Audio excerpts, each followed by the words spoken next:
toward there yet. We've matured, but we're not there fully. And we should, I mean, we've heard some language. And while I enjoy, and you would agree, we've enjoyed good political peacock. Yeah, I think we've crossed the line. Yeah, we've crossed the line as it pertains to political peacock. I still believe that, Mr. Young did not have the opportunity to detach himself from Rowley, and I call it the Kamala Harris effect, right? And quite frankly, I think the country got to see a different side of Auntie Kamala, and I commend her for that as well. Her speech on Saturday, the apologies, the sorries, and I mean, you spoke about the dissidents. I'll tell you something about the dissidents. You can't be fighting a government for 9 years, and then because you didn't get a seat, it was the opportunity for you to go over to support the other side and then talk about transformation and dedication and unity and all of that.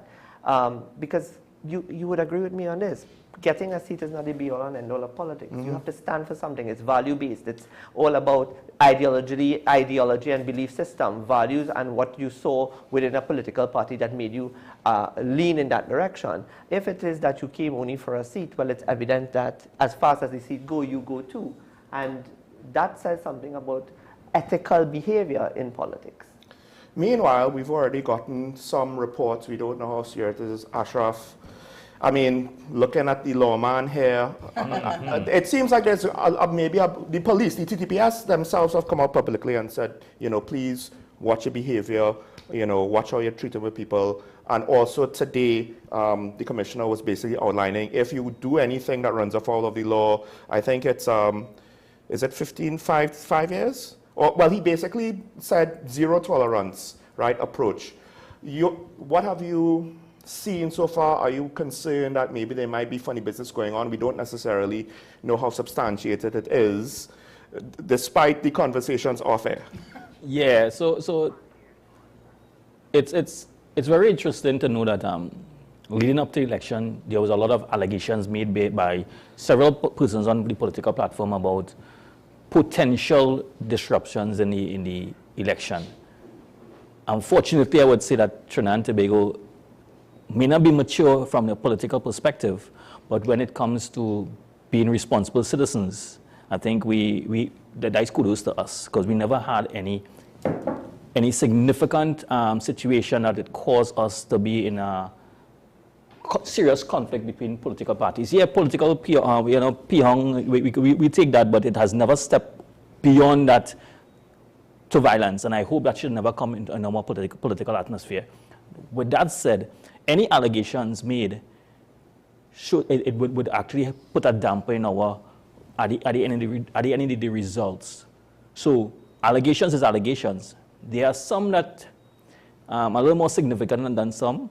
I think by the media putting out certain things very early has a potential, in my opinion, to change certain type of narratives and direct the citizenry in a particular direction. I think that's very, you got to be very cautious when you're doing those type of things, because allegations of corruption or potential tampering with the election processes, that needs investigation before we can make comprehensive you don't think judgments. You don't think the publication of them was proper at the time because it wasn't mature enough? I think that it was premature in the context of sending those information out, because when you read the article, the last article where they say a young man was arrested, it was worrying, but there's no evidence that the article didn't say he was politically affiliated with any party or any paraphernalia found on the individual. So that's just allegations, and those type of things have investigations, long-term investigation to determine. But as we're in the height of a political season, and today is the polling day, those type of narratives can impact.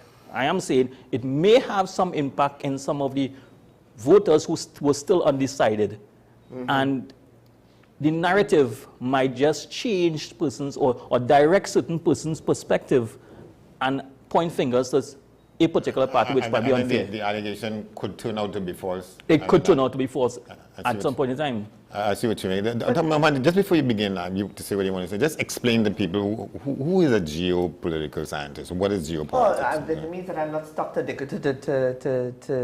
confines of Trinidad and Tobago. You would have seen as I was coming in, I got a call from Jamaica. So I don't only comment about the politics that is, on Trinidad and Tobago only, but I speak about regional politics, like, for example, what is going on in Guyana as we speak, what is going on in Canada. They have an election as well.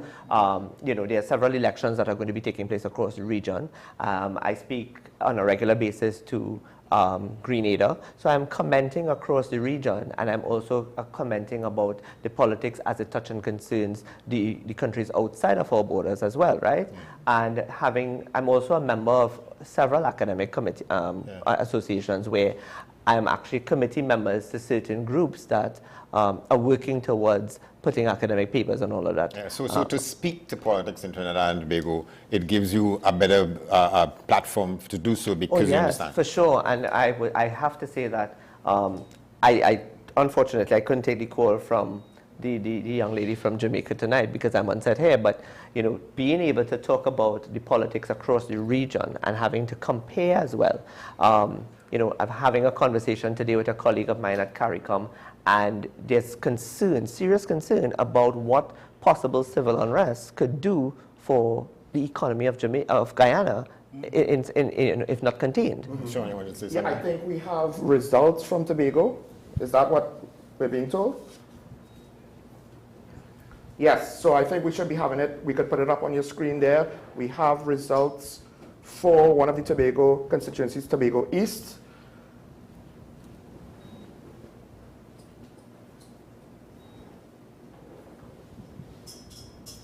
And who is the candidate in there? Tobago East is David Thomas, against Ayanna Webster Roy. Hold on, I'll give you the rest. It's PDP and TPP. TPP is the... Right. We have Gerard Balfour of the IDA, David Thomas of the TPP. Watson Duke himself went up for the PDP.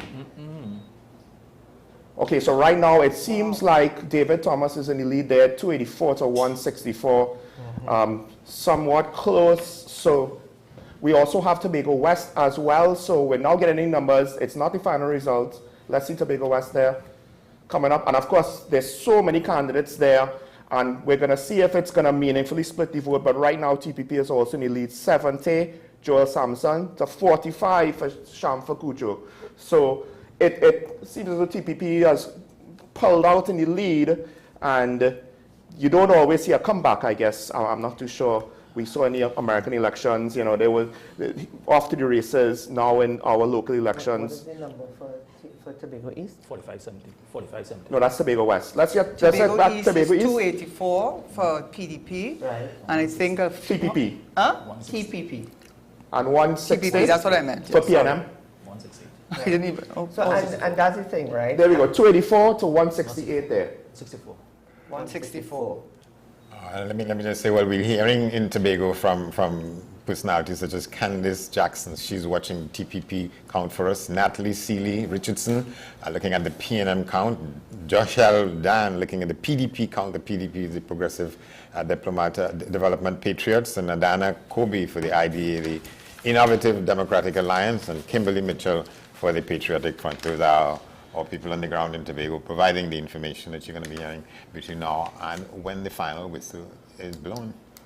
All right, so I guess, Shane, that's in line with what you've been hearing, your rumblings. Yeah. And I'm thinking, the thing about it is, I really, this is going to sound bad, but I don't think that in this election, I also told certain colleagues of mine that I think this is an anomaly of an election where the small parties would not do as people suggested, which is, I don't believe that they would have made a great impact with regard to quote-unquote vote splitting. And we're seeing that here because one of the major concerns in the run-up to the general election was whether or not there was going to be an impact, especially in Tobago East, with regard to the PDP. Yes. And I was saying, I think the time lapse between 2021, all that has happened to now with regard to the PDP, really and truly, in my opinion, would not have affected it in that regard. So, I mean, it's Because trending in that there regard. used to be a suggestion that smaller parties will do nothing more than siphon some votes off of the majors, Yeah. and then they could Cause an affect upset, right? And you know, I'm not sure that that's where we are, because I think what it comes down to, when you see, when you have an election where you have an incumbent government that has been in office for 10 years, there's a lot that's on the table to dissect in the eyes of the population. And depending on what the voter turnout looks like for either Trinidad or Tobago or Trinidad and Tobago, we could see some very huge different results emerging. I'll be honest, I did not expect, because there were a few scattered votes Yeah. for the independent candidates or the Yeah. less than well-known candidates. So I was actually kind of surprised, but I wouldn't call that an anomaly. For the most part, I find a lot of the third parties outside of the COP never really got ground, didn't really split that much votes. But Mark, Sean, TVP and PDP are not really small parties. The other Yeah. ones are. Well, right? I mean, so, the problem so is from the that PDP, point of view, the you PDP can't lost really- most of its membership, so Well, yes. I'll but- agree the TPP is a big party. Huh? I'll agree the TPP is a big party. Okay, so you have your Tobago connections, and so you have a you're on the ground more than I am. So I thought Shane is actually more on the ground in Tobago but than I me. don't know. But the point is that No, a different you- perspective. But No, the I thing think about it is that the TPP, the Tobago People's Party, has really done a lot of work with regard to establishing what I believe is what is necessary across Trinidad and Tobago, which is the introduction of a new generation of leaders. And yes, there is still some teething issues from an operationalization perspective, but I will give credit that if the TPP is trending the way it is trending tonight, they're going to be proving themselves to be a force to reckon with, even in the THA elections in So 2016. which of the major parties stands to suffer as a result of the TPP's PNM. participation? because UNC is not in Tobago. PNM is going to Tobago's suffer not for there. sure, and PDP is going to be relegated to nothing. Yeah. So Watson is his sorry to say, light out tonight. You know? I did find it interesting that Well, he that's a very decided, interesting because I assume if he decided to go up for the seat of Tobago East, is he trying to pull a fast one when he was the PSA president while trying to be deputy chief secretary? Is he trying to be an assemblyman in the THA while being a member of parliament? Like, did he have to give it up? So I'm not too sure. But if he loses, that will be like a clear mandate. Hey, you don't have the Listen, support. I don't know if there's a if, you know, because the only thing that could cause him to give to, and this is where I would like to zero in now. The one place I want to see what the votes look like in Tobago East is in Roxborough. Yeah. And Why you see that? when Why Roxborough, Roxborough? because that's his ground, right? Oh, okay. That's his ground. So That's if- Watson Duke. That's Watson Duke, Yes, yeah, district. These two people are very acquainted with Tobago. You So know. listen, I wouldn't lie. I have a love for Tobago, a special place for Tobago, but it's because Tobago is showing Trinidad, and you know we have to take some guidance from the sister isle.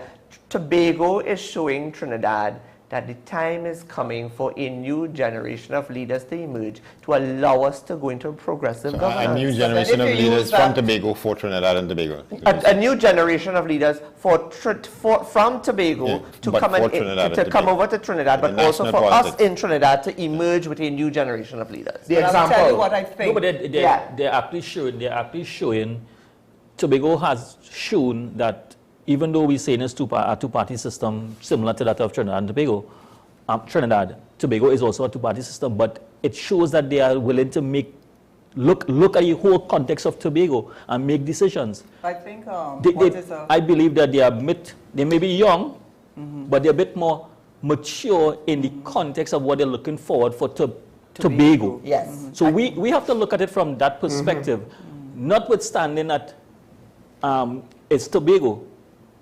Why not? We are seeing an example of what a smaller party that steps forward and shows how we can managing Tobago.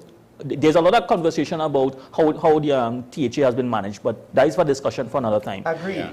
But I want to say, though, I think a lot of the reason why Fadi Augustin's party has really emerged is that he has really put a lot of emphasis on autonomy. And that is something Tobagonians have fought for. And the the central government or where we operate, they really have been making promises and have not kept it. And I think he's given an example with tourism. What you talking about sandals with us and not discuss? That is a decision for we in Tobago to handle so many things that you in Trinidad force on us. And I think the autonomy discussion and the belief that that if they pulled away from the PNM, that there's a greater hope that they can stand up and get the new legislation passed. No, but I also think I will say to you, I support the autonomy for Tobago. I support Tobago getting its autonomy. I believe that Tobagonians need to be able to make certain decisions on their own.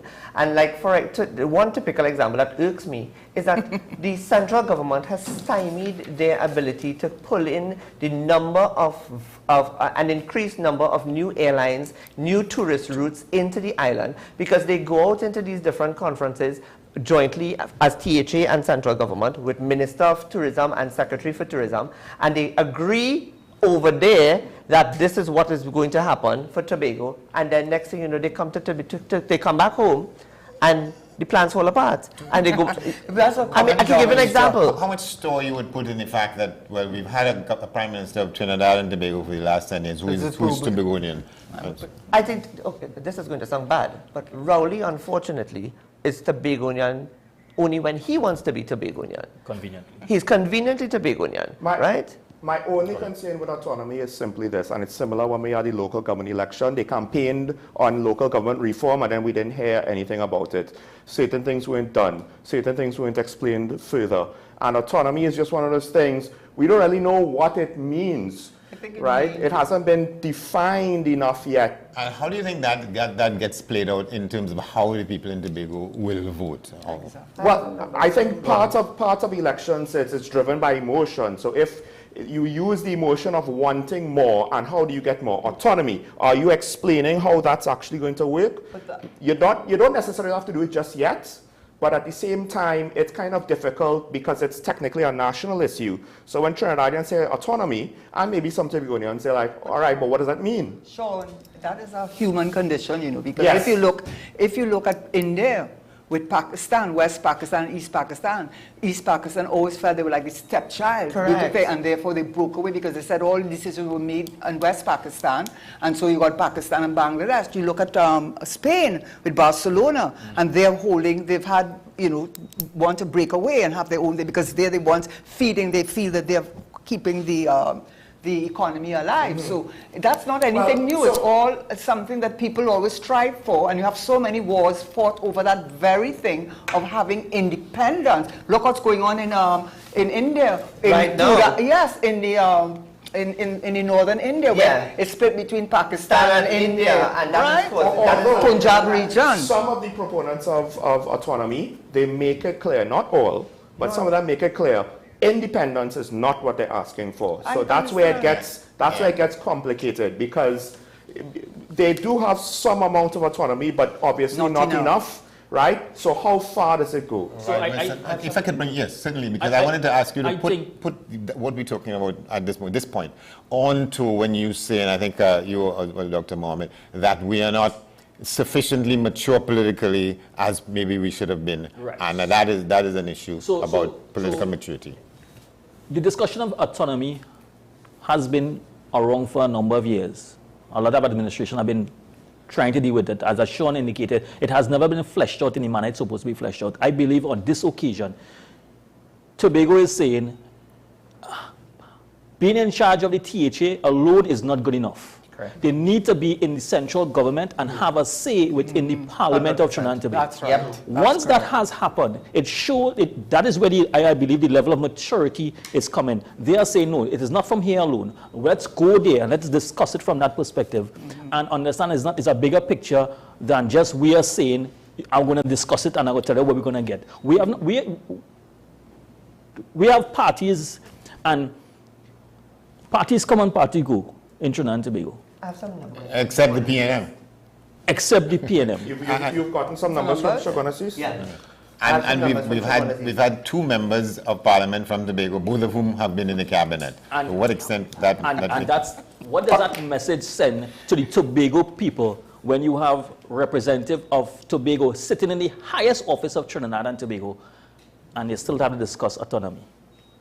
They've discussed Let's hear your numbers. I'll just say constitutional reform. We need a whole change. Let's But hear yeah. your numbers. All right, so in Shogunas East, polling division 28261, PNM 91, UNC 219, NTA 0, Patriotic Front 9, and Independent 0.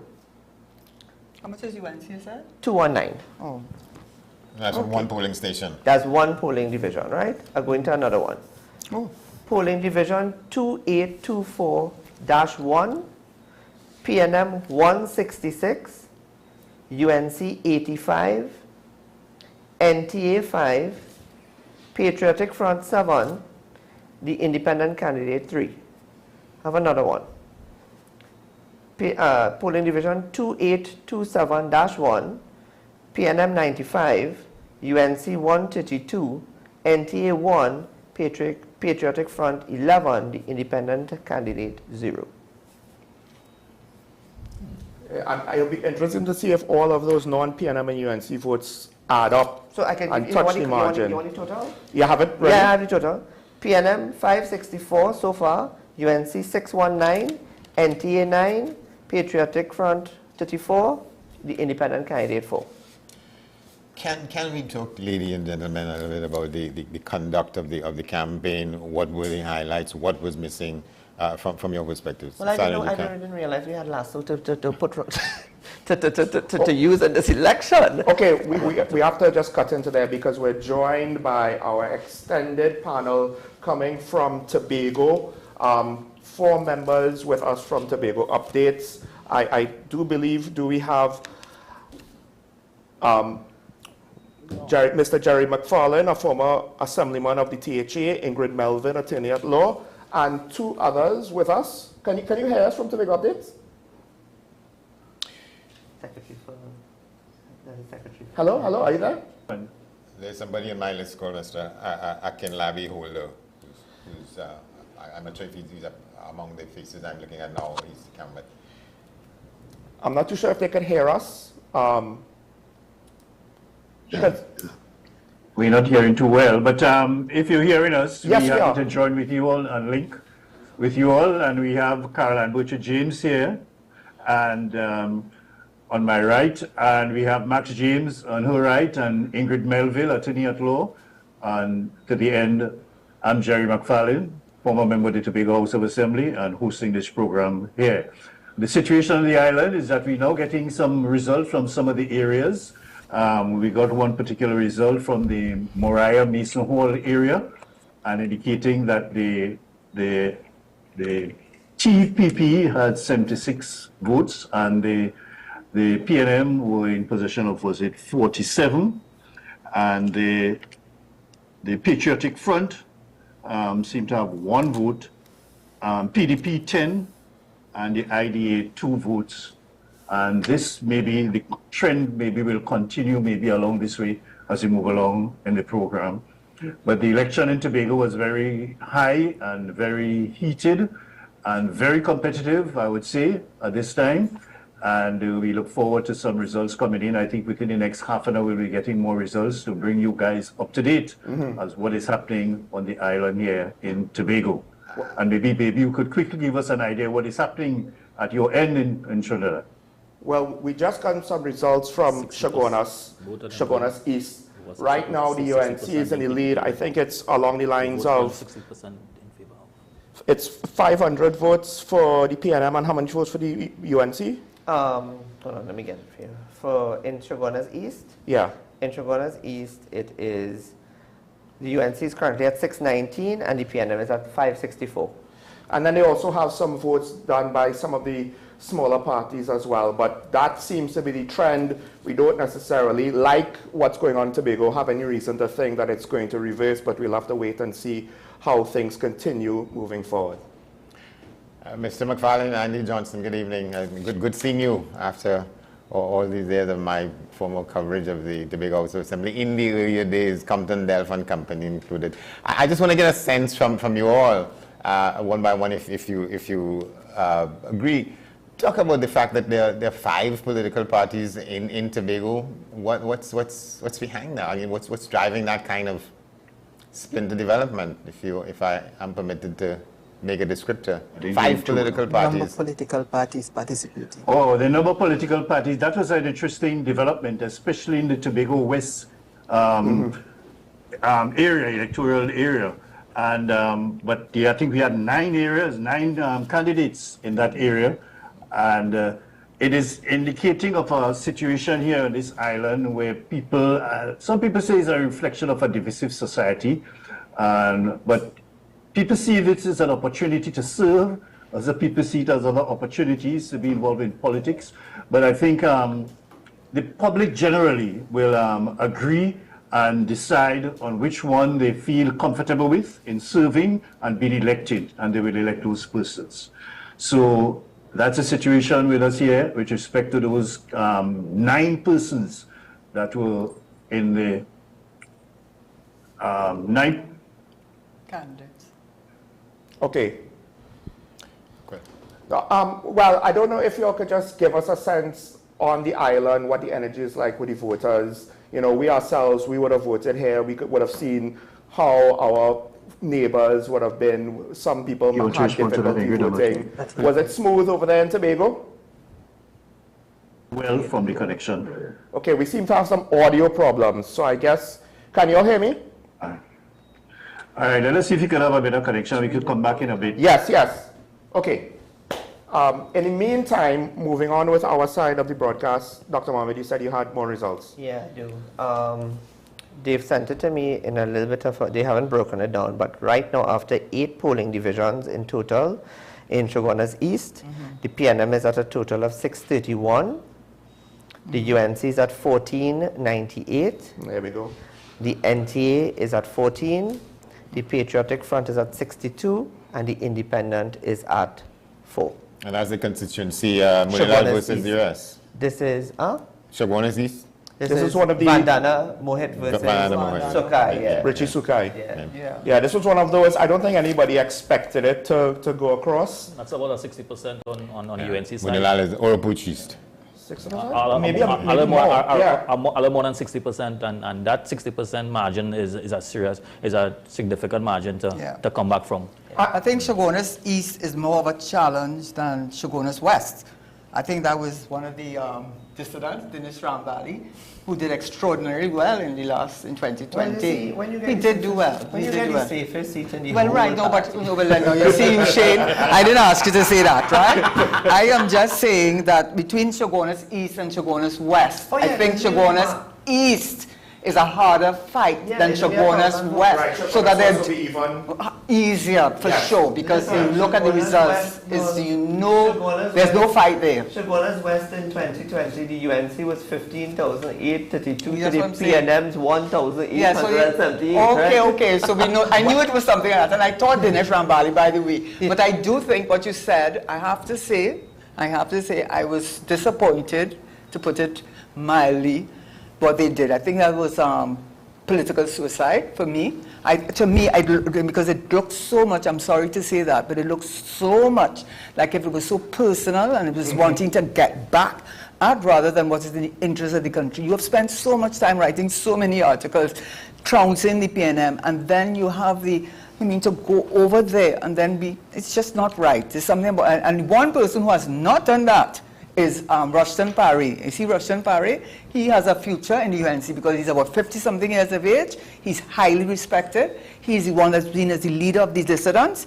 And I think that he has a future in the UNC. I don't know what is the future for Anita Haynes, for Dinesh Rambali, and who was the other one? Well, I know...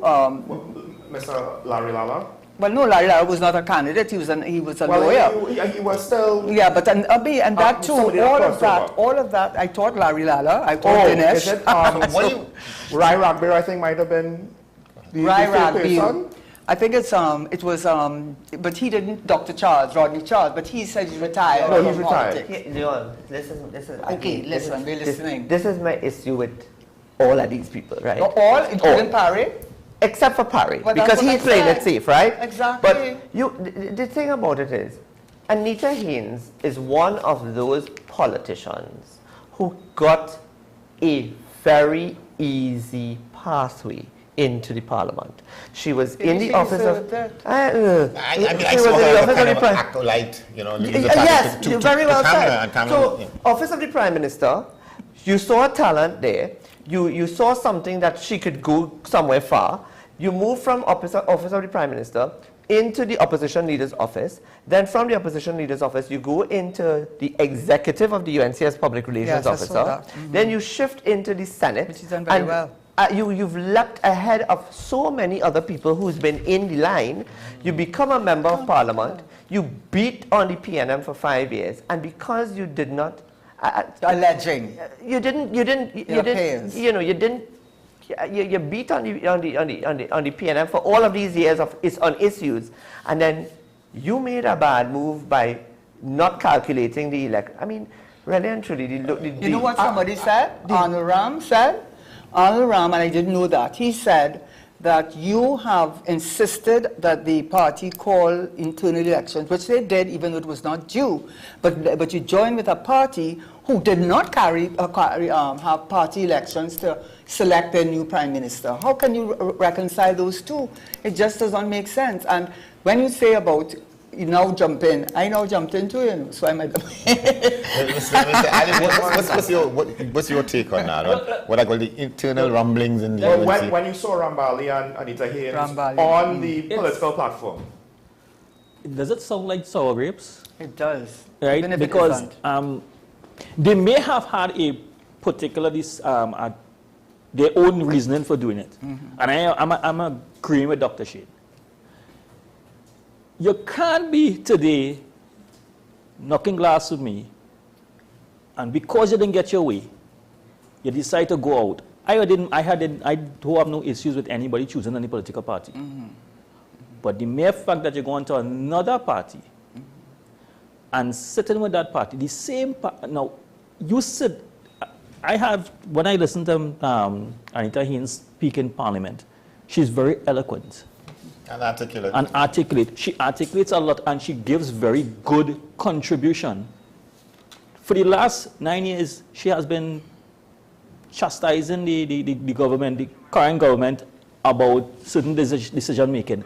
On the 99th hour, they just changed because you don't like what was going on in the UNC and decided to join the party on the other one. That is really political suicide, and according to the late Dr.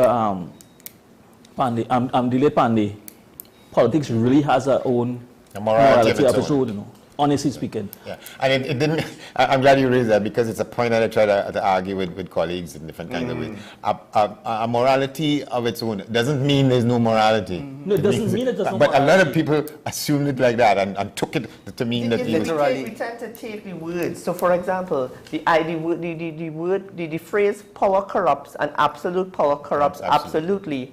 We get in Trinidad and we get tied up with the word corrupt, meaning that corruption is corruption of money. But power corrupts and absolute power corrupts, in my opinion, especially for political science, it corrupts the individual, their values, their belief system, their thinking. When you get that power, it transforms you into, you feel like you is better than the Queen of England. And it doesn't always mean about handling money and so on. No, it means corruption of your morals and values and belief system. So we have results from Orangwes. So that's Orangwes, St. Joseph, formerly St. Joseph. Orangwes St. Joseph. Right, so here we have Terence Dale saying 74. And here we have something interesting. These results are correct. We have Devis Maraj at 234, and then we have Marcus Ramkisoon at 234. No, that's Devis. Who's that? That's UNC? UNC's Devis. Yes, those results right now, folks, they are correct, apparently. Gary Griffith has 3, Anthony Dillon of the Patriotic Front has 3, and I guess you could say a dark horse candidate, at least right now, Marcus Ramkisoon is tied with Devesh Maharaj. We now have Tunapuna coming to you.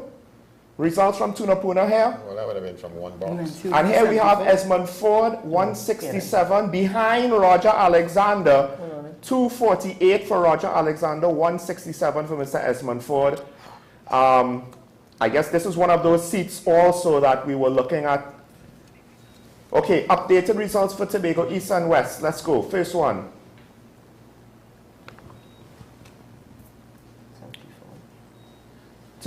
Tobago East there, Mr. David Thomas has launched out ahead, I think, 683 to Ayanna Webster's Roy, 259.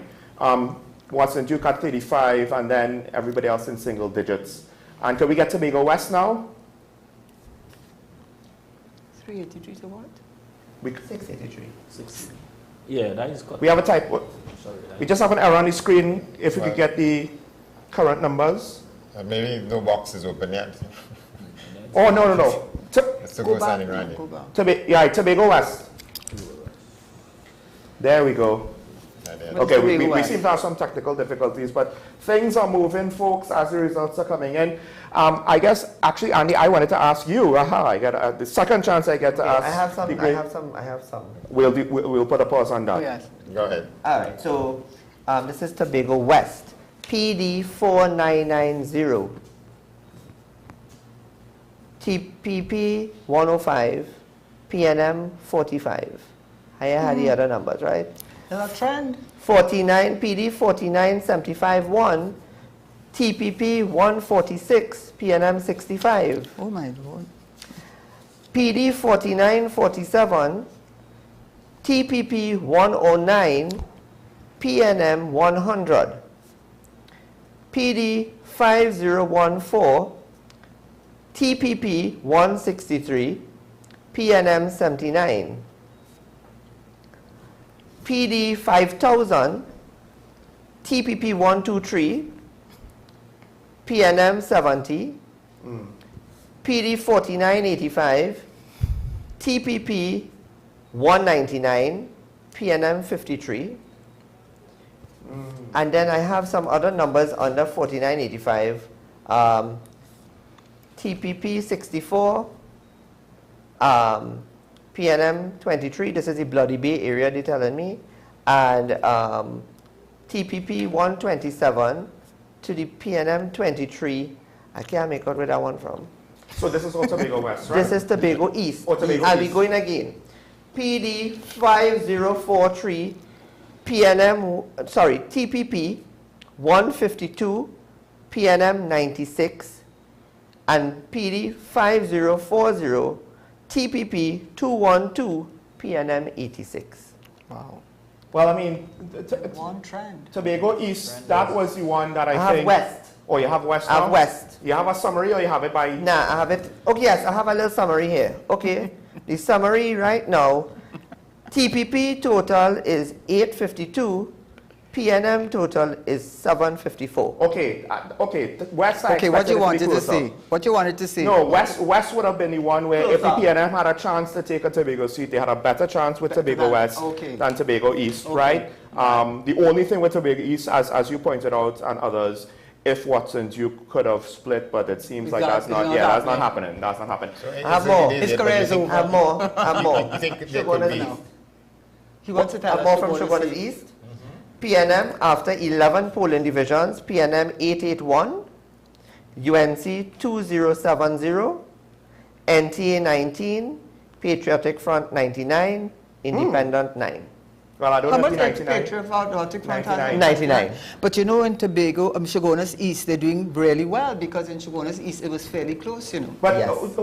Right, it was fairly where's close. We Michaela's lost election. constituency? It's not Shogunas East. It's No, Hoover, over right, north, our okay. father's zone. Yes.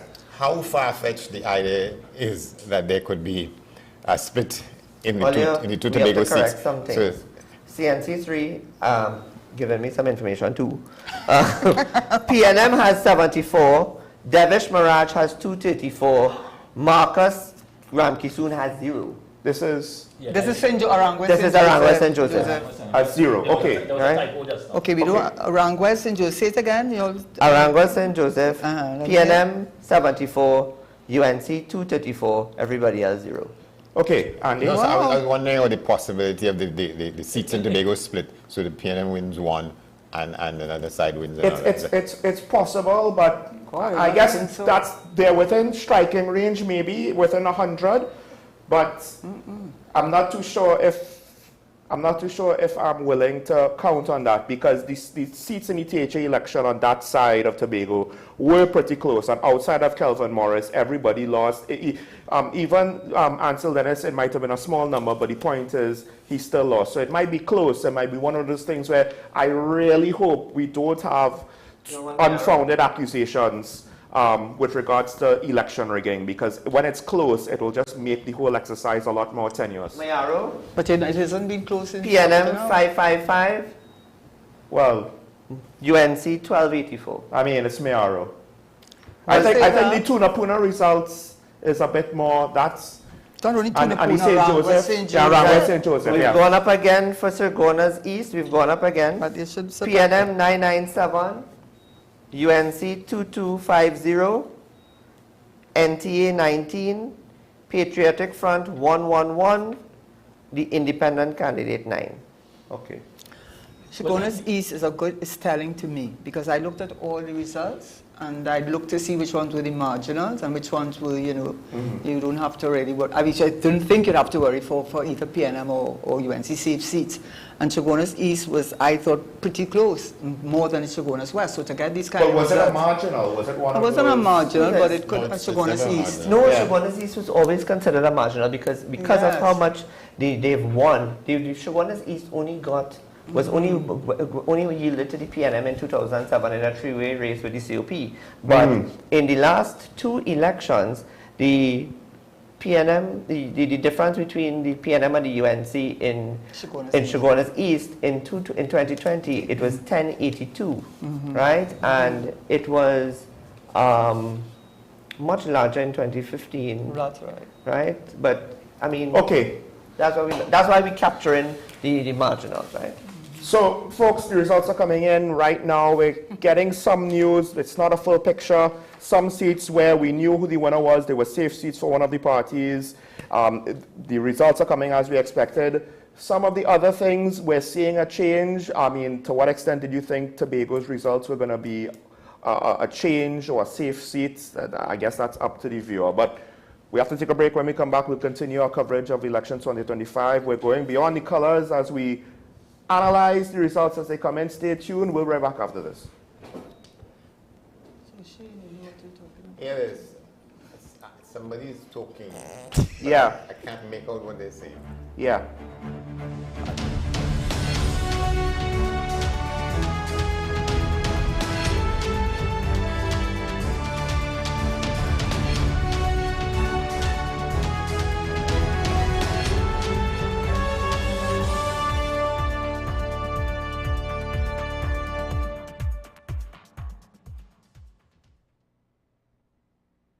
Our award-winning show is back, and this season promises to be even more exciting than before.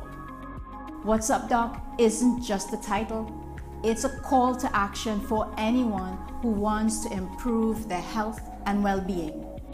Join us on this thrilling ride towards better health on WESN Content Capital.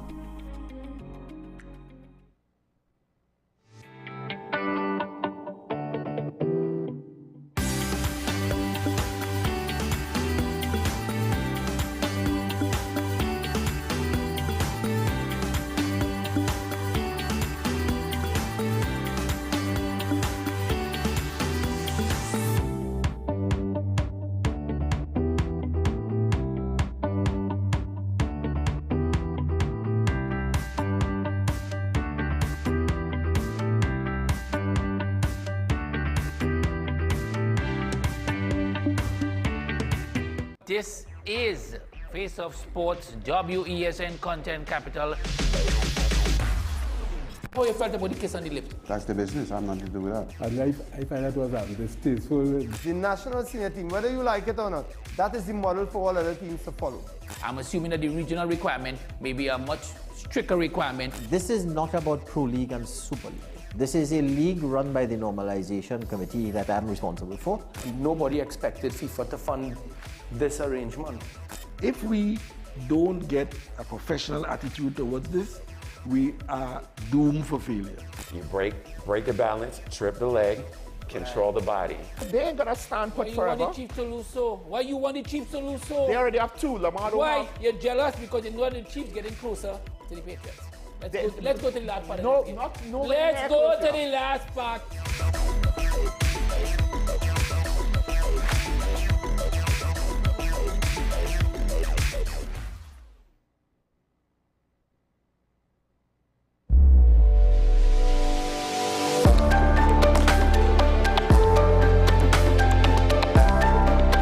Pastor J, I want to get a tattoo. You really respond wanna to me. Respond to me. you? How you would respond to me? The first question I'd ask is why?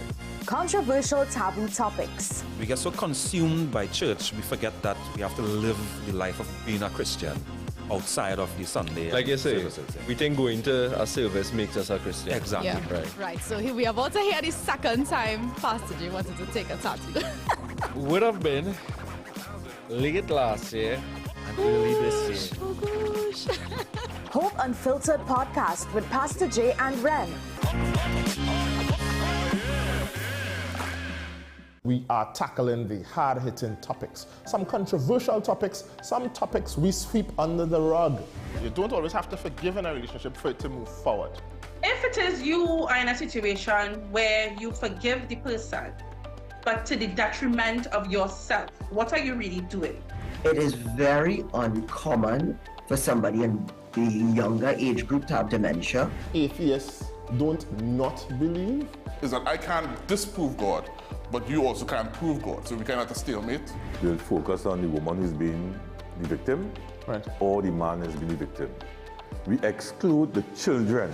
Folks are trying to study the underlying brain mechanism to figure out how does this particular disorder happen in the brain? How is the brain processing this? Don't worry about AI. Worry about humans working with AI. Are you willing to learn new skills to stay relevant for the future job market? That's the challenge that people are going to struggle with.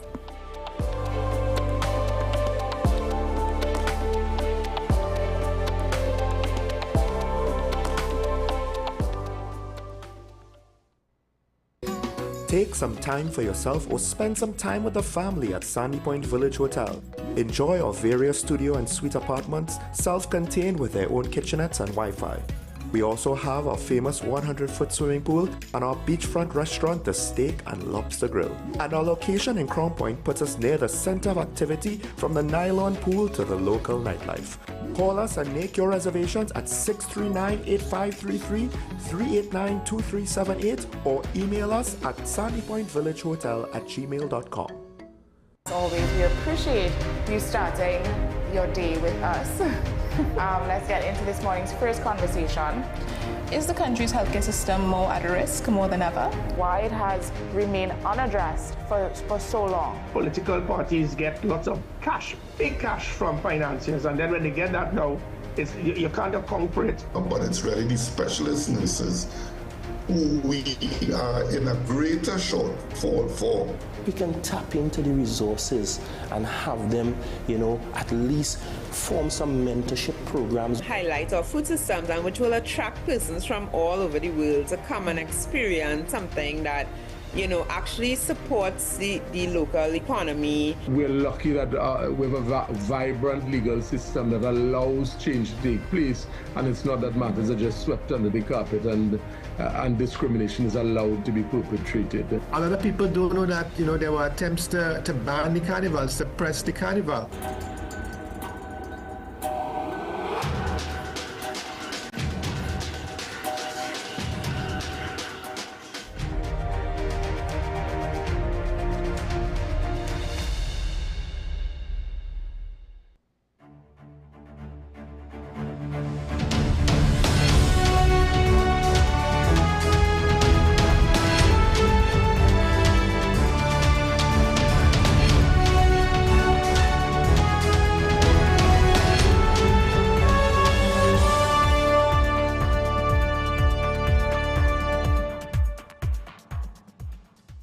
Welcome back. Election night coverage here on WESN. We have with us in studio Karen Nunes de Shero, a former cabinet minister, Dr. Shane Mohammed, a geopolitical scientist, and Mr. Ashraf Ali, disaster management and national security expert. We are still to hear from her. We are going to hear from our own Naomi McNish. She's at the PNM headquarters in Balisier House in Uptown, Port of Spain, and Jada McLeod at the UNC. Also, we'll be touching base with Candice Jackson at the TPP, and Natalie Seeley Richardson at the PNM and Tobago, Joshel Dan at the PDP, Adana Combi at the IDA, and Kimberly Mitchell, PF, my co-host with me. Of course, Sean Michael Small. And I guess we could continue with some of the discussion here because, okay, we're getting some preliminary results. It's trending in a certain direction. Well, okay, we have Shogunas each numbers for on the screen coming up now. And there we are, 2664 for Vandana Mohe, 2,664 for 985 for Richie Sukai.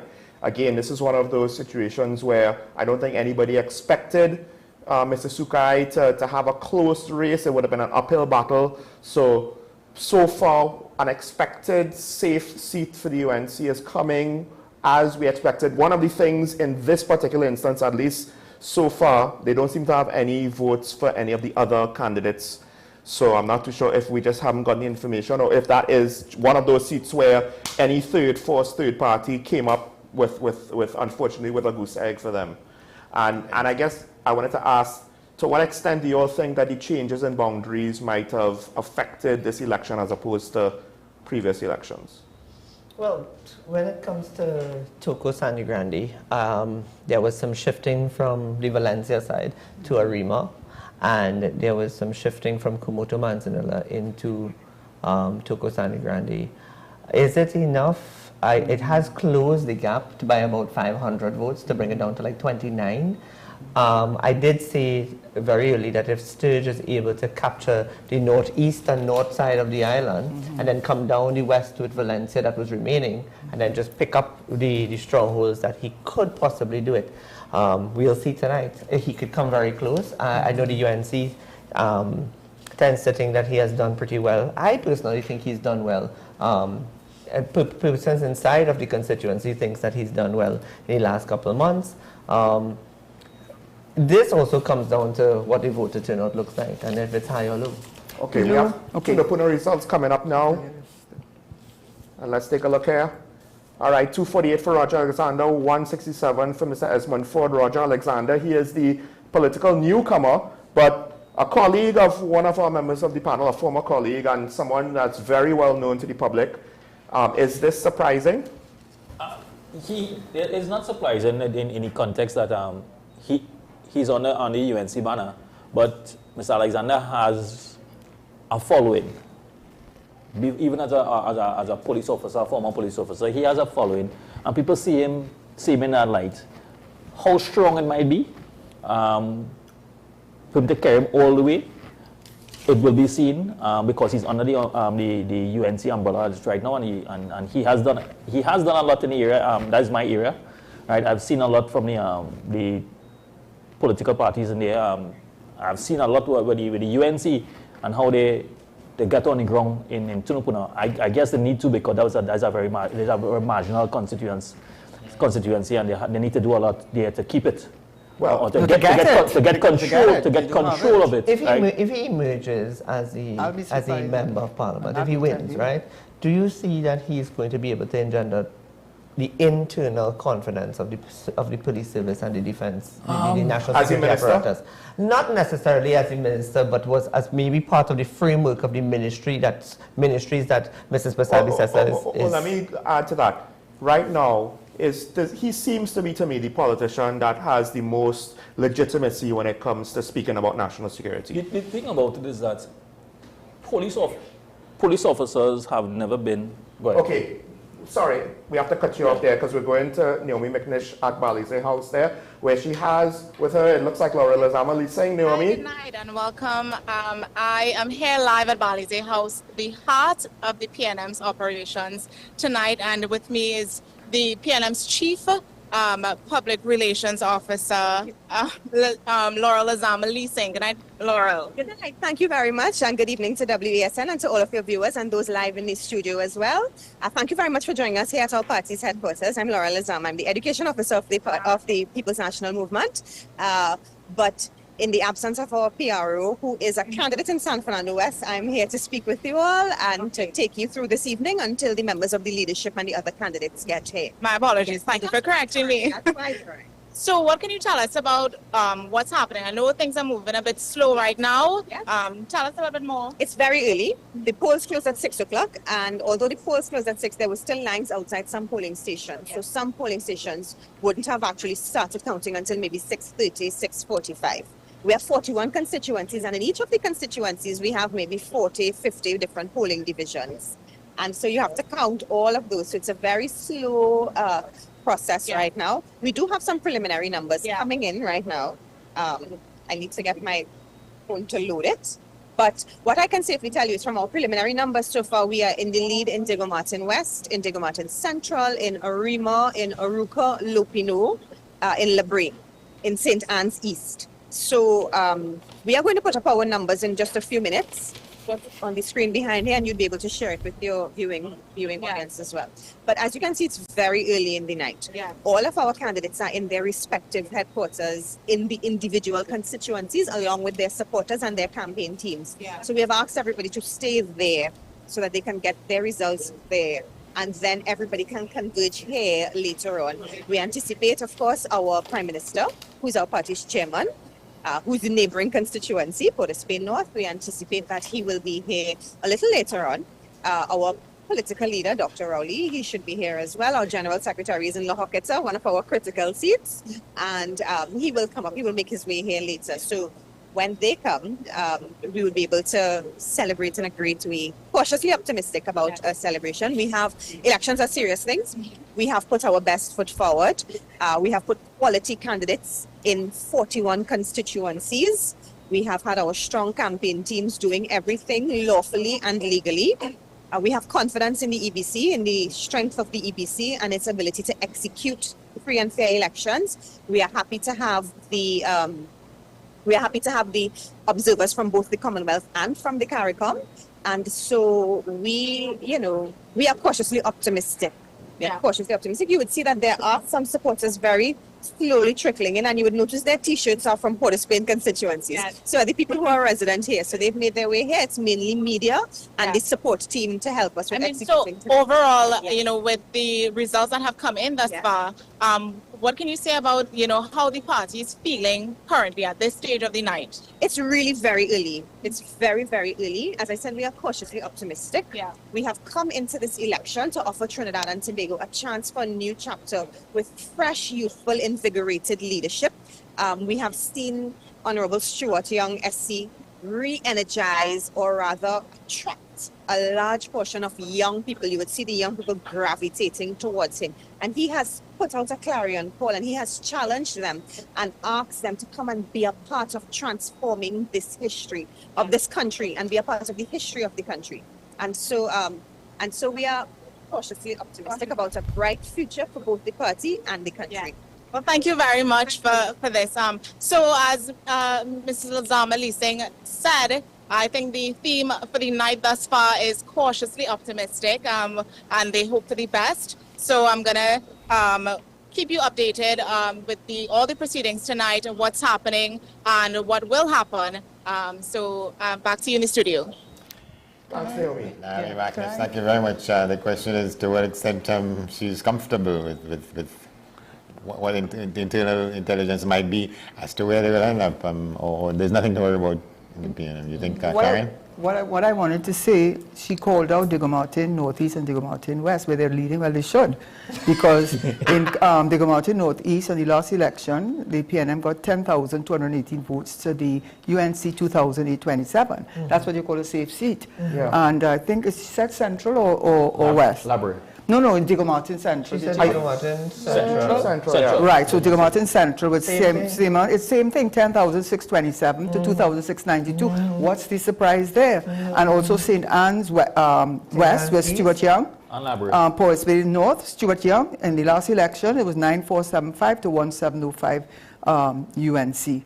So, and you had LeBray. So these are the traditional seats for the PNM. So she should be rejoicing, but that is to be expected. And the only thing I would say, though, and I do think I should make a mention, you talk about Chaguanas East being close, but in the last election, it was not close. It was very, very close. You said it was very close, and this time it's not looking close at all. Right. In the last election, it was Vandana Mohit. She got in the last election for UNC 8,968 votes. Yes, the yes. PNM 7,882. Yes. So, right, so the margin wasn't that big, and this time you're seeing a much bigger margin between the two. I just like to point out, just based on what I have we're hearing said now. before, with regards to political parties, I vehemently disagree with executives also having to be members of the parliament, members of the cabinet. It's like, let the party officers be party officers and the government people be government people.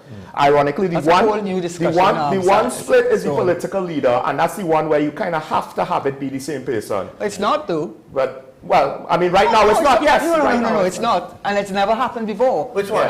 This one, he's saying you should not have a split between the political leader and the prime minister, I think is what you say. Yes, because you should not. We should like not. Justin Trudeau said. No, to be members of the executive of the party as well as being a cabinet minister. Yeah, I find, because look what happens now. Your party executive is stuck in their various constituencies having to do that job, and you have, I guess, a half of an executive or a structure trying to hold down the fort. You know, to what extent is that Well, the party could say that we are so well circumstanced, we have people who are experienced in different facets of the thing, so that we could afford to do My opinions go beyond the scope that I would like to speak publicly on the matter. Let me tell you something. I think this part of the conversation, though, we got to come back to it when we come closer down to like 10 o'clock. But I'll say this, I also have that opinion for the UNC as well. I understand, you're making a party broad structure. Yes, and I can't explain fully why, but what we just saw, it gives me reason to say that. Dr. Ali, okay, because I was going to ask you to give us a sense of, you know, what you think about what has happened with the UNC. I mean, the departure of so many people in over this period. Where's that coming from? It's not. We see, at the end of the day, sometimes you have to decide whether or not you're for a party or for a country. If it's only power you're for, you're looking for the power at any position. Now, every party cannot be in you just can't be in a party to win election just to be in the parliament. That is not what you're there for. If you choose to represent or give of service, there's a consequence. One of the consequences is that based on our politics, nothing of your life is a secret anymore. So you're out there. So you're a sacrifice. Now, some of these persons decided that if they didn't get what they wanted out of the party, you castigate the party, the leadership, and you go about.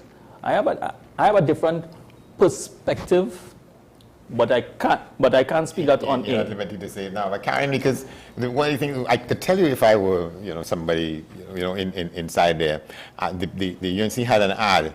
And they announced the number of departures. I mean, it's a frightening situation to listen to, Is it? I think that sometimes that you have to do that because it seems to me that one thing I will say, and I certainly was not the greatest fan of the current opposition leader, but I have to say that she has won my admiration from this point of view. She has been absolutely tenacious, absolutely, she's fought all these men. I'm a woman, so I know what it's like, the old boys club. I do know that. I've experienced it since, not when I was in politics with Mr. Manning. I always will sing his praises. I did not experience it then, but I certainly have experienced it. And there's an old boys network, and it's very hard for you to I admire her for her tenacity. And the strength she had too. Yeah, absolutely. She came up against some Goliaths, Yeah, we have results for Couva South, they're telling us right now, so let's see that on the screen there. Of course, I guess to some extent, this might not be a surprise. The UNC's candidate, Barry Padarath, 1,150 versus Aaron Mohammed, 211. And then now we have Point Fortin. As we make the switch on your screen. Oh. All right, we don't have Point Fortin for you quite just yet. But I guess right now we're still seeing, for the most part, the results that we somewhat expected, right? We've heard some things with regards to Arangwe St. Joseph, Tunapuna, right? And to some extent, that situation, you know, even though the incumbent is Terence Dial saying it was seen as maybe a vulnerability spot. So this is way too soon, folks. But this is no certainty. Tobago. Okay, we're going to point 14. Tobago. There we are there. Numbers are quite low, so we're now starting up, but the PNM is in the lead. But this is such a small lead. That is a very interesting, because it's not a very large margin. No, yes. It's not a large margin. But also, you could say that given the amount of votes, that margin might mean absolutely nothing come to the final results. It could be a PD and C draws. Yes. Yeah, that's true. Yeah, sure. It's surprising to me even because that could be from one box, but 100 and something votes. Yeah. Even in that case, it's something to worry about, you know, because Point Fortin is a city. You know, before we went on a break, there was a question that you brought up about how we feel about our views about the campaign, how they were campaigning.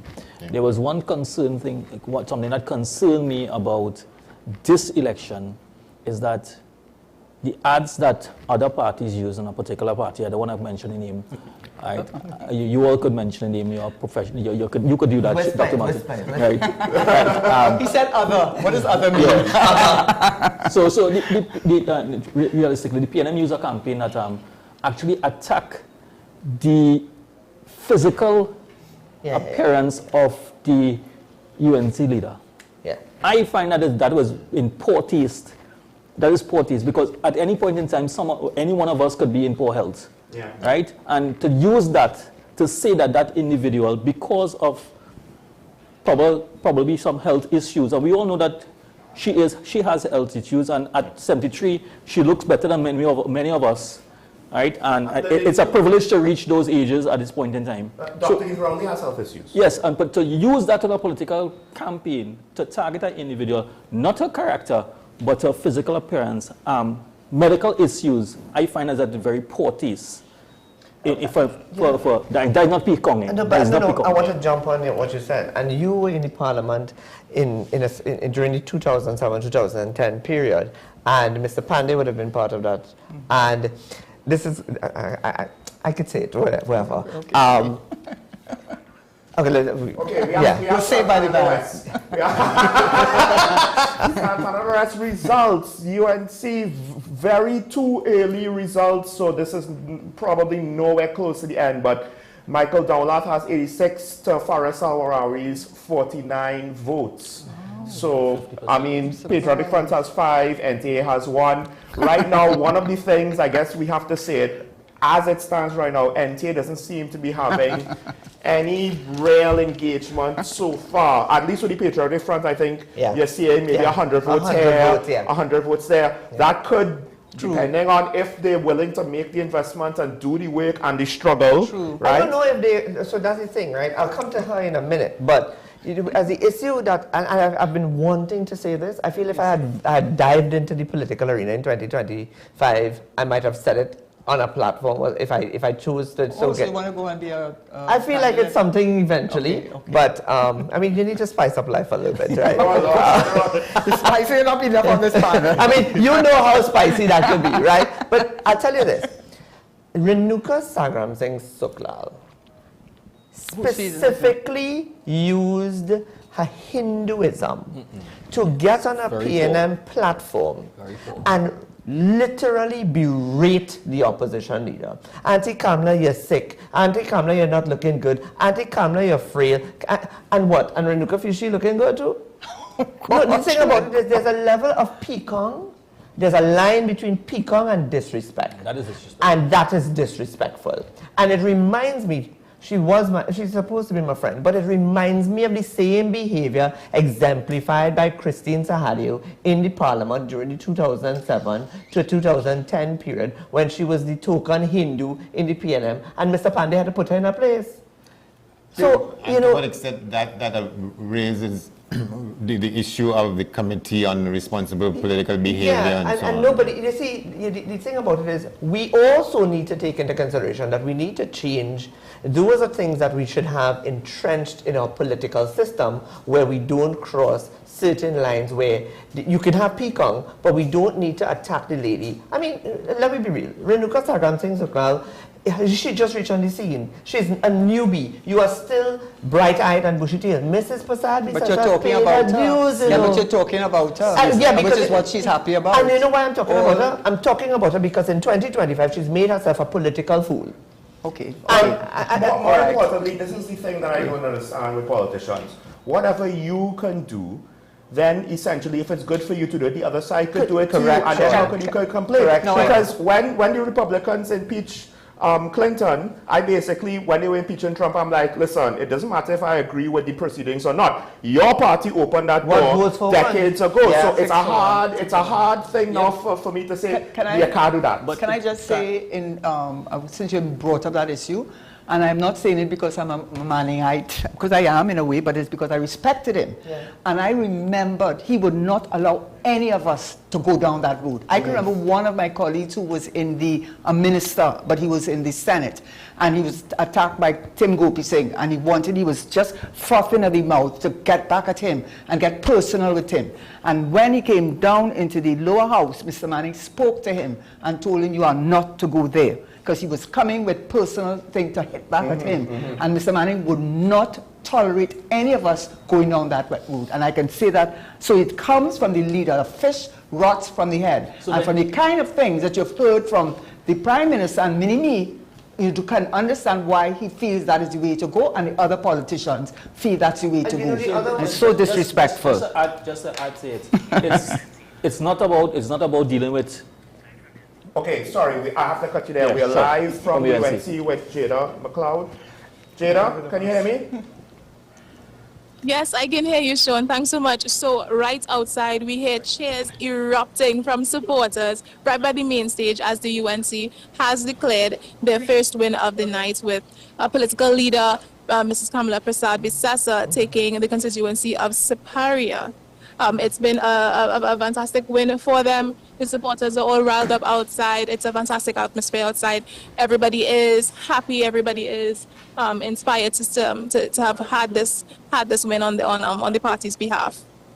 All right. But I will just continue to keep you guys updated as the evening moves along. Thank you, Jada. That's actually a big piece of news there. So, well, I mean, it's a big piece of news, but it's an expected piece of news, right? To say that they're going to call the seats. Yeah. But could you say the numbers, though? She didn't say the numbers. Well, I'm not too sure. They declared it, but I don't. See. Yeah. Yeah, I think the numbers will come in due course. Yeah. Okay. So when they give out the numbers, she'll be able to get a far. We have the Siparia numbers now. There you go. We were just loading it, Karen. If we could pick it up, if we could launch it on our monitors there for us. But certainly, if it's whoa, well, I mean, I guess we can see where they've reached a certain threshold, they're ready to call it. And that's still a little bit. How much is that? I guess there's a no contest right now. No, that can't be it. That's all he says? No, that can't be all of it. No, I think they're not finished counting. But they're fairly declared the margin, they declared it because it might be too, just too much to overcome. But even when you're saying that is too much to... No, I think there's votes still left to be counted. Well, certainly. I mean, that's not the final. You mean that's not the final? No, that's not the final because at the 2020, she got 13,487 votes, and PNM got 3,855. Well, when you look at the votes for 8,000, it's a 5,000 more to go. Yeah. So it's a 5,000 more, based on the trend, there's no way they could there's no margin that could close in our bracket anymore. Yeah, because you're looking at about 11,000 votes right there. Yeah. You know, and you don't get the whole constituency to vote. So they already call it. They could call it. But I mean, from that perspective. Yeah, that one. But it's like saying with Diego Martin Central and Diego Martin West and Diego Martin Northeast, we're not too shocked. Of course. I mean, I guess when we get more numbers from the marginals, that's where. And of course, Tobago is those two seats are going to be two of the key cornerstones of what happens tomorrow morning. That's what it says is that the people of the constituency of Siparia paid no attention to the well, so I guess the question is kind of obvious. To what extent? Because I was, you know, some people might be pleasantly surprised that Philip could kind of tone down the rhetoric and be a little bit more, Philip Edward Alexander, to some extent. And they were members of the UNC, especially early on. They did some things that I didn't appreciate, but as time, you know, went on, it seems as though the UNC might have said, let's not necessarily keep going down this path, whereas the PNM maybe doubled down, and could that have potentially hurt them in a close race, the PNM? Yeah, because I could tell you something. I remember when Mr. Manning, again, I have to refer to him because I do respect him a lot, and I remember him, he always talked about loving the people. That's what she's talked about, you know, and that's what Mr. Manning sang. And, you know, when he used to say that initially, I said, that song in a little too, you know. But, so what I'm saying is, I heard her say that word love about 6 or 7 times. And she admitted that her body was frail. She did not think, but when she spoke, she was dynamic. There was nothing wrong with her mental acuity. And in fact, she is, I've said it before, I have to admire her. She, at law school, she came first. And K-Phil, she came first, and I did the executive MBA with her, and she got she's the only person I think that got the merit.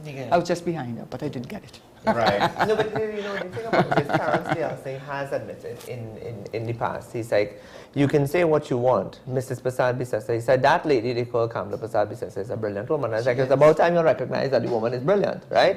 And it takes a lot in the dynamics of Trinidad and Tobago's patriarchal politics for her to be able to zip ahead and to meander the 2010 to 2015, you know, the 2015 period, it should not have happened. It happened, okay, maybe that was destiny. And then 2020, she survived again, and here she is. You never know what tonight holds. And if tonight is trending in a particular direction, then we could look at her, you know, rising out of the ashes and, you know, being a phoenix. Yeah. So, you know, it would be epic. But, you know, we would see. As it pertains to Philip, I think Philip needed to realize that once he was committed to joining a coalition with the UNC, there were certain things that he had to concede that he could not say because he could not be a liability with his words to cause the UNC to lose popularity and to lose momentum. The one thing that got me a little bit alarmed is when he talked about who's going to Nigeria, nobody going to Nigeria, the people who in Nigeria don't. It was totally unnecessary as well as part of the dialogue. It is Philip. It is Philip. No, so let me rephrase, because one of the things I think, and this is something that I lament, we have an election, both sides kind of did present, yes, the manifestos might have not been ready to go because it was a snap election. Okay, fine, some excuse there. But it doesn't seem like we had a debate on policies because, at least for me, manifestos only went so far. We had lists of things they would like to do, and to say that, you know, both sides successfully said, my idea is better than your idea, it didn't seem like it got there. It turned into whose song could be more catchy, whose campaign could be more viral, whose speaker could have more bluster, and depending on the situation, who could go further in the gutter. If we were marking them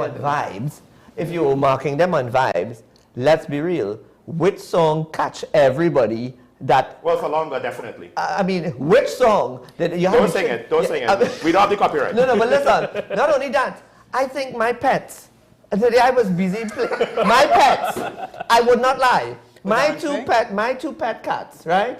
My two pets, and I will give out Zoe and AC a shout out here tonight. Zoe and AC, I said this morning I was just playing the fool with Zoe, and Zoe is one of those... You're unforgettable. Yeah, of course. Zoe is one of those, and Zoe's Tobagonian, that's the one next thing. She's a Tobagonian girl. But Zoe, today Zoe got up and she came out and she was stretching and she's talking, and I looked at her and I said, when she looked at me and she walked off, I was like, yeah, you fed up on this song already. Exactly. You know, well, the more dynamic. You're making a point? No, go ahead. I was going to say that if we could intersperse in the discussions, what are some of the things that necessarily have to be done by whoever forms the next government in the 5 years? We could ponder it as we talk about it. I could go. Listen, I've been thinking about it. Well, we do have to take a break in a few minutes and welcome David Abdullah. So you're saying clinical selection of a cabinet. It must be done with the greatest level of acumen and expertise, because as she admitted on the platform, it is going to be hard work. She doesn't know what she's going in there to meet if it comes down to her winning. And the same thing applies to Stuart. He can't afford to make stupid decisions that would cost him to have a revolt. Like the Dragon Field? Yeah, like Dragon Gas. Yeah, I mean Dragon Field. But I will say that the energy sector is a positive thing for any government that is going in now. In fact, I did something on that on my Facebook, and I saw that BP, Shell, and Exxon, the big players in the energy sector, have pivoted away from the renewables and have gone back to the hydrocarbon. Pulled $5 billion out of that. That's BP did that, and put 10 billion more into the hydrocarbons. And the same thing also with a project in Brazil. They pulled away from a solar and wind farm project because it came down to money. So I do think with the Ginger, which is one of 10 global gas fields that BP has been talking about, it's a big news, and it's in Trinidad and Tobago. We have the French Bani. There's so many opportunities now. The deepwater bid round, which is closing in July the 2nd. There are 26 blocks out, and I think things are going to turn around without having to rely on the Dragon Field. I think Dragon Field, just let me say one thing. I'm trying to understand why he's so committed to the Dragon Field, because everything showed that it wouldn't happen. But I think maybe it's the money that has already been committed to it, the non-disclosure clause, the how much they're paying every in US dollars, I'm sure, for that lease, and also in the Gazette, the Venezuelan Gazette, it said that in terms of the Dragon Field, no less than 45% of the gross profits are to be paid to the PDVSA. That's very worrying. Ashraf, I want to bring you in just before we go for the break. National security. It's a hell of a challenge for either side going in. It's going to be a very tricky one. Last year wasn't good. Nobody can argue with that we had the highest murder rate. The state of emergency kind of pacified the situation leading into 2025. We just came out of our SUE. How significant the SUE was, I don't think that impact would be felt now, is later down. Because as we went into election, the election euphoria was there. Everybody was within the elections. But crime was still happening. And there was a significant amount of crime. Violent crimes were still happening. And we are not as far apart as we believe on a monthly basis. I just want to ask you a question, from a schoolboy's point of view, in some of what transpired here. In my life, I've never heard of somebody having been arrested and not charged. I never charged. Yes, you mean. So just to inform you all, we have a misconception of arrest and charge. Police officers in Trinidad and Tobago, in accordance to the law of Trinidad and Tobago, have the power to arrest an individual. We have, with or without a warrant, depending on the offense. It does not mean that the person can be has to be charged. You can be arrested, but you don't have sufficient evidence to prefer a particular charge. So what isn't there something they call being detained for questioning? And if you can't, reasonable cause to suspect that a person has committed an offense. Under the Criminal Law Act, we have 4 powers that we can exercise, and that we can detain someone, continue investigation. But we have a misconception that once somebody is arrested, they have to automatically be charged. No, it don't have to. You can further that investigation. You can arrest somebody to inquire into further inquiries into this in the offense committed, and if it still don't have enough evidence. So where does that point reach? Because I've seen the DPP say, I think they've gone 3 times already with her matter. And he said they still haven't given him enough for him to charge us. So when do you reach a point when you haven't enough evidence to charge them? When do you let it go? In that matter specifically, with that matter with the former commissioner of police, right? The DPP has to say at that point in time whether or not the evidence that has been presented can stand up in a court. Now he may make a decision, right? It's enough evidence that could be presented in the court, and that the court make a decision. But at the end of the day, he have to weigh his option, because at that point in time, he have to decide whether or not it's feasible enough to go down the road. Yeah, it's just that it appeared to be, so out of the ordinary that. Yes. Yeah, all right. So we're going to take a break now. When we come back, we'll welcome David Abdullah onto the panel. Stay tuned. We're going beyond the colors here on WSN, Election 2025. We'll be right back after this.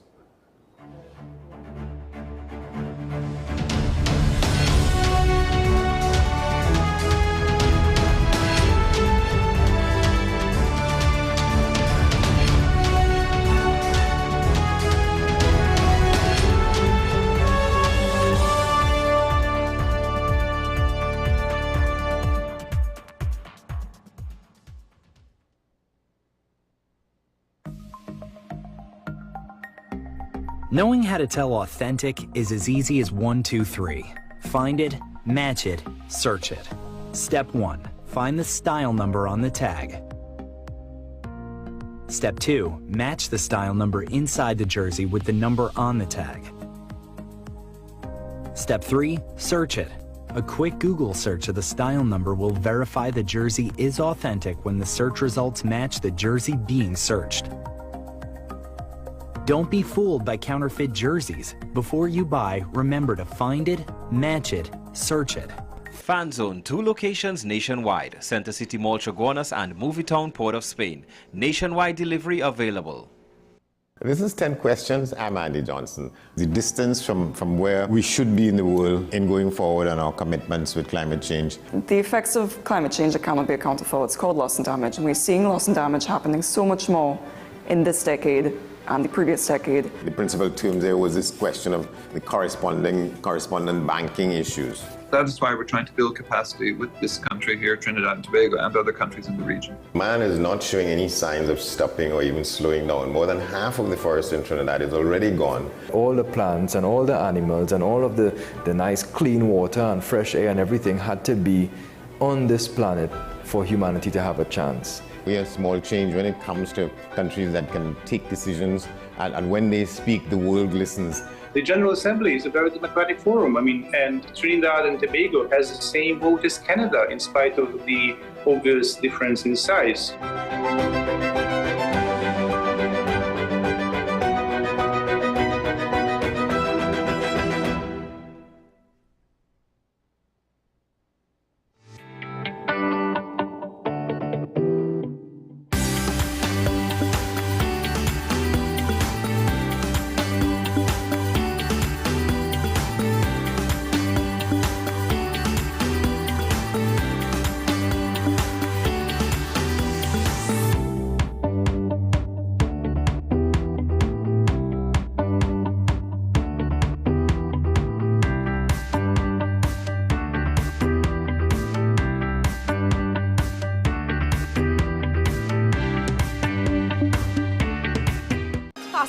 I want to get a tattoo. You really want to me. Respond to me how you would respond to me. The first question I'll ask is why?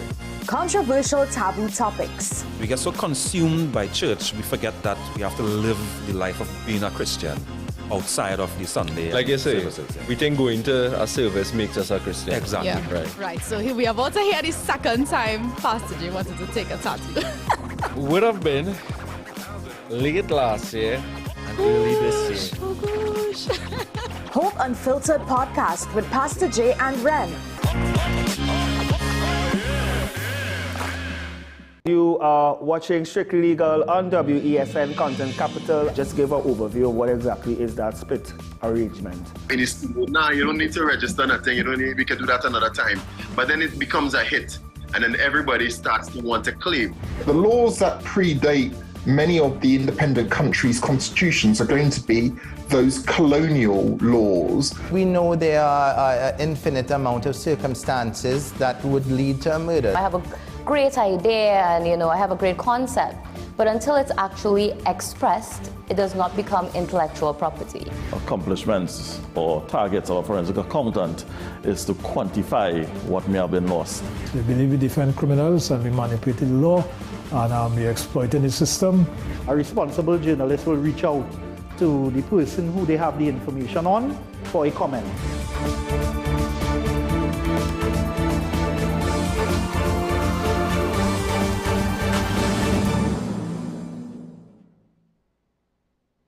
We are tackling the hard-hitting topics, some controversial topics, some topics we sweep under the rug.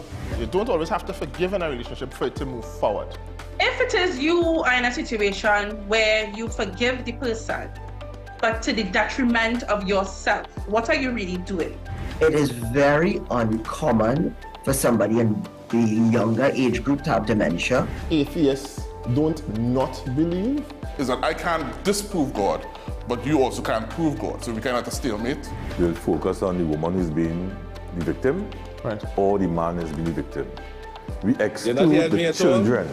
folks are trying to All right, study good. the underlying brain mechanism for to figure out how does this particular disorder happen in the brain? How is the brain processing this? Don't worry about AI. Worry about humans working with AI. Are you willing to learn new skills to stay relevant for the future job market? That's the challenge that people are going to struggle with.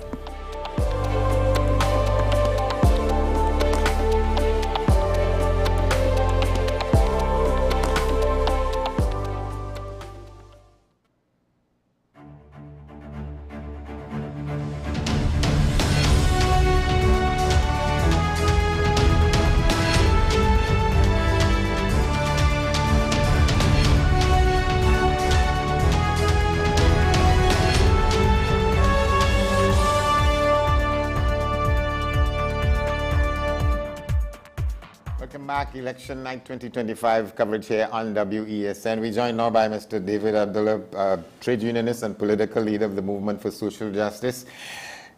In Tobago, though, we have Mr. Curtis Williams, chairman of the Tobago division of the Trinidad and Tobago Chamber of Industry and Commerce. Good evening to you, sir. Good evening, Andy, and good evening to all your listeners and viewers on WESN. All right. What can you tell us? Well, what I can tell you, the temperature in Tobago is rising, especially in Tobago East. I can see that the PNM have seemed like they have lost that area, that seat. The gentleman, Mr. Thomas, is giving right now at his campaign office, and I think he's getting ready to give some speech. So they're really jubilant on that end of the island. So we'll see what will happen. But in Scarborough, they're all setting up. There's a big show going to be on the Esplanade. It seemed like they're all setting up on the Scarborough Esplanade for a big show tonight. Can you tell us, well, that you said the PNM appears to have lost to whom? Which side in Tobago? Right, so they have lost to the Tobago People's Party. That's Mr. Thomas. And Ayana Westoroy, it seemed like she have lost that seat to Mr. Thomas by it's a landslide victory, it seems like. From the numbers we have here, these are preliminary numbers. They're not final. Something like about 1,726 for the Tobago People's Party as compared to the PNM 900. So those numbers are still to be verified as some of the other areas are coming in. But we can see from the space or the distance between the two, based on the amount of electorals in that area, it seemed like the Tobago People Party will capture that seat. What do you think accounts for it? Well, I must say that I was moving around speaking to the business people in that area in the east of Tobago, and some of the business folks, they are very, very disappointed in the representation they got from the assembly, not the assemblyman, from the area representative. They were talking about being in neglect. So I think it's a bit of being neglect because you know how Tobago is a rural area and there's a town. The West is more considered a town. So the folks think that they have been neglected, and I see that's from the business community. Everything is left last for them on that end. So I think that could be a major contribution to that seat being swinging. All right. Before we continue, we do just have some results on Oropouche East, which we'll get to right now. If you could pull that up on our monitors there. So looks like Oropouche East is going towards the UNC Rural Munilal 8,283 to Richard Ragbeer's 830. But interesting, Patriotic Front's candidate has, reasonable, well, relatively speaking, reasonable numbers, 355. It'll be interesting again to see if they could try to build off of some sort of popular support. But we're also joined by, of course, Mr. David Abdullah. You also came in with similar news. You've heard that, well, it seems as though Tobago East is going in that direction. How confident are you with what you're hearing? Yes, good evening, everyone, and thanks. Yes, before I came on the set, I did speak with someone in Tobago, and they did indicate that the TPP has won Tobago East. Now, to respond to Andy's question a while ago about some of the reasons, we have to understand that Tobago has always had a strong section of the population that has been Tobago nationalist.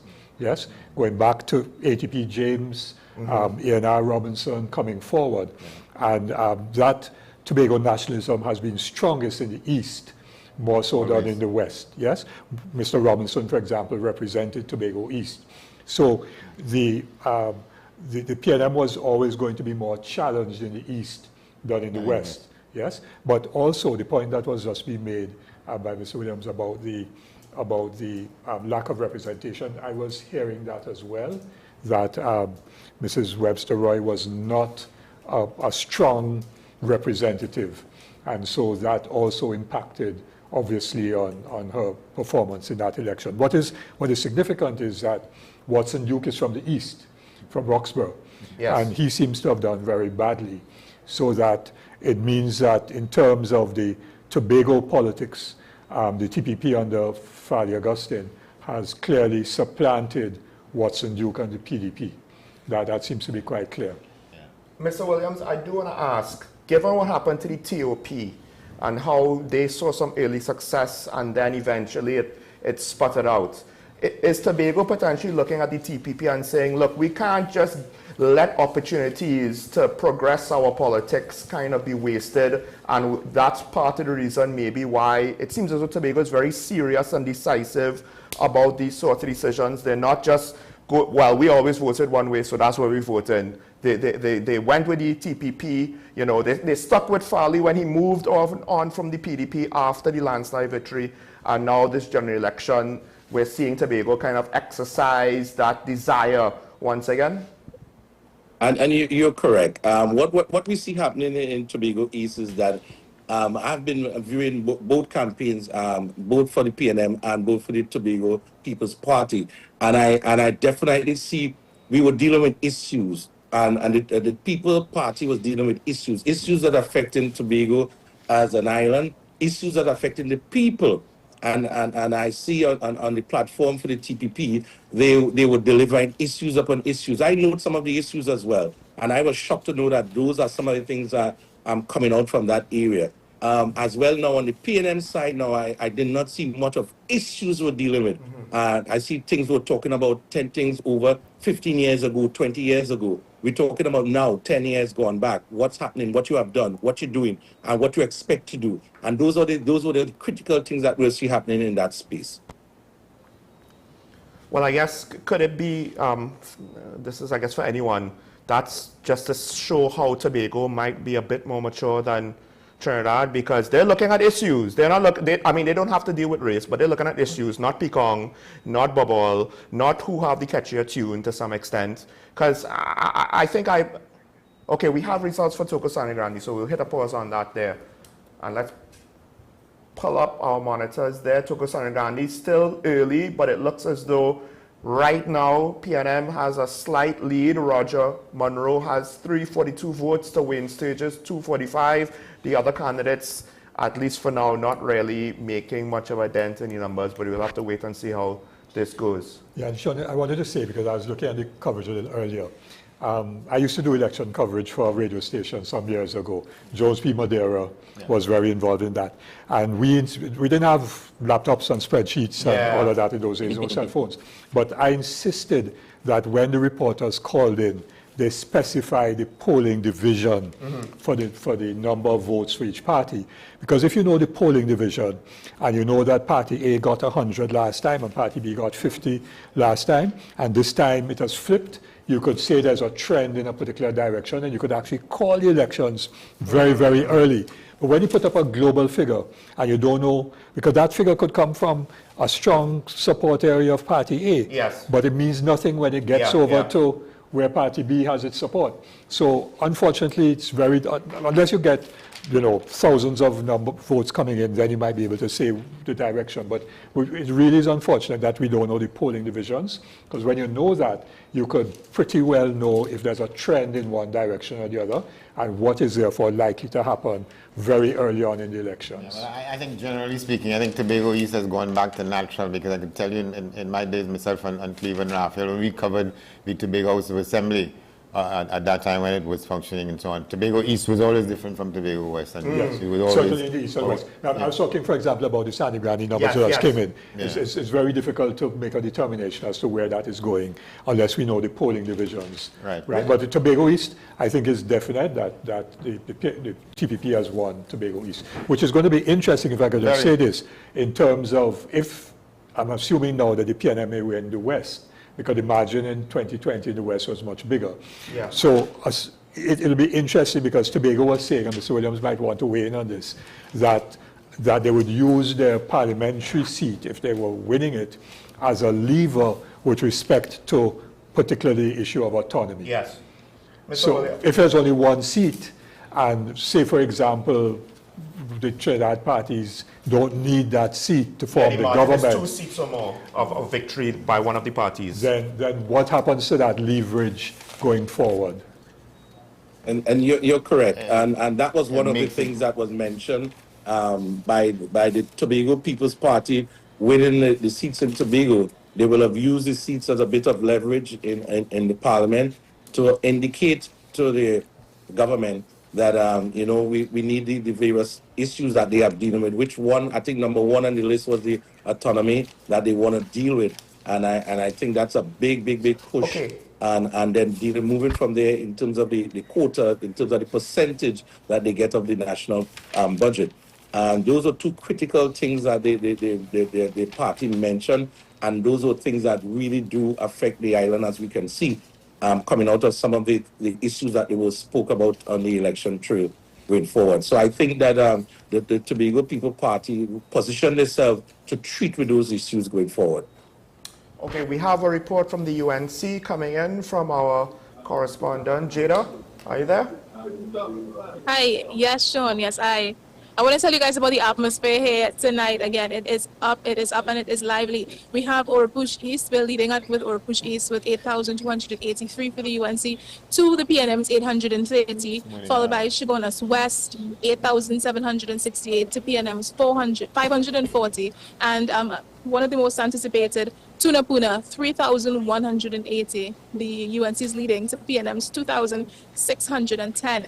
Spirits are up this evening at the UNC's headquarters in Shogunas. All right, thanks, Jada. So things are progressing somewhat, but of course we're still waiting for the situation to mature there. That's the numbers that the UNC has that they're looking to. We have the numbers there on the screen for the graphic. There we go, so you can see it yourself there. A pretty decent margin, 14,000, almost 15,000. As opposed to 757 for the PNM, and a small figure for Ms. Marsha George of the Patriotic Front there in Shogunas West. But as was said earlier, this is probably one of the safer seats for the UNC. So we're getting I guess it's easy for the parties to give out the results of the safe seats because, the margins are already so high that even if there are votes outstanding, for the other side to catch up, or any other side to catch up is going to be difficult. Before you go, just let's look at the map that was put on the screen there. What is that the situation as it exists as a result of today, or that is what the political picture is like, where the yellow is and the national map? Except for Tunapuna and around West St. Joseph, I think.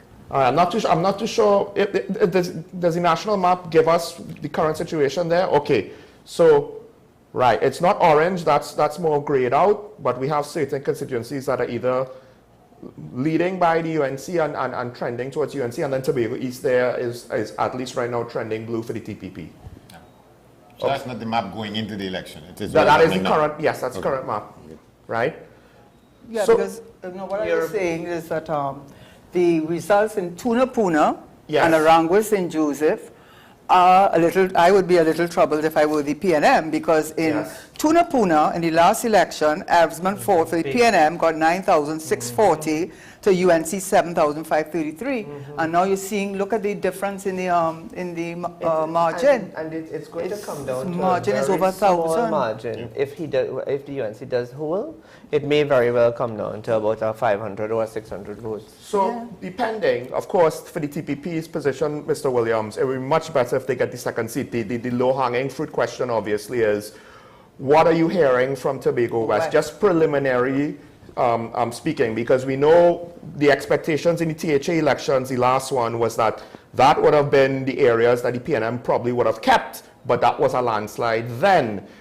Is the sentiment, the energy similar, or is it still too close to call? Well, I just get 2 calls from Tobago West, and it seems like the Tobago People Party is in front of the PNM, and they're very close, very, very, very close, about 50 to 75 votes close.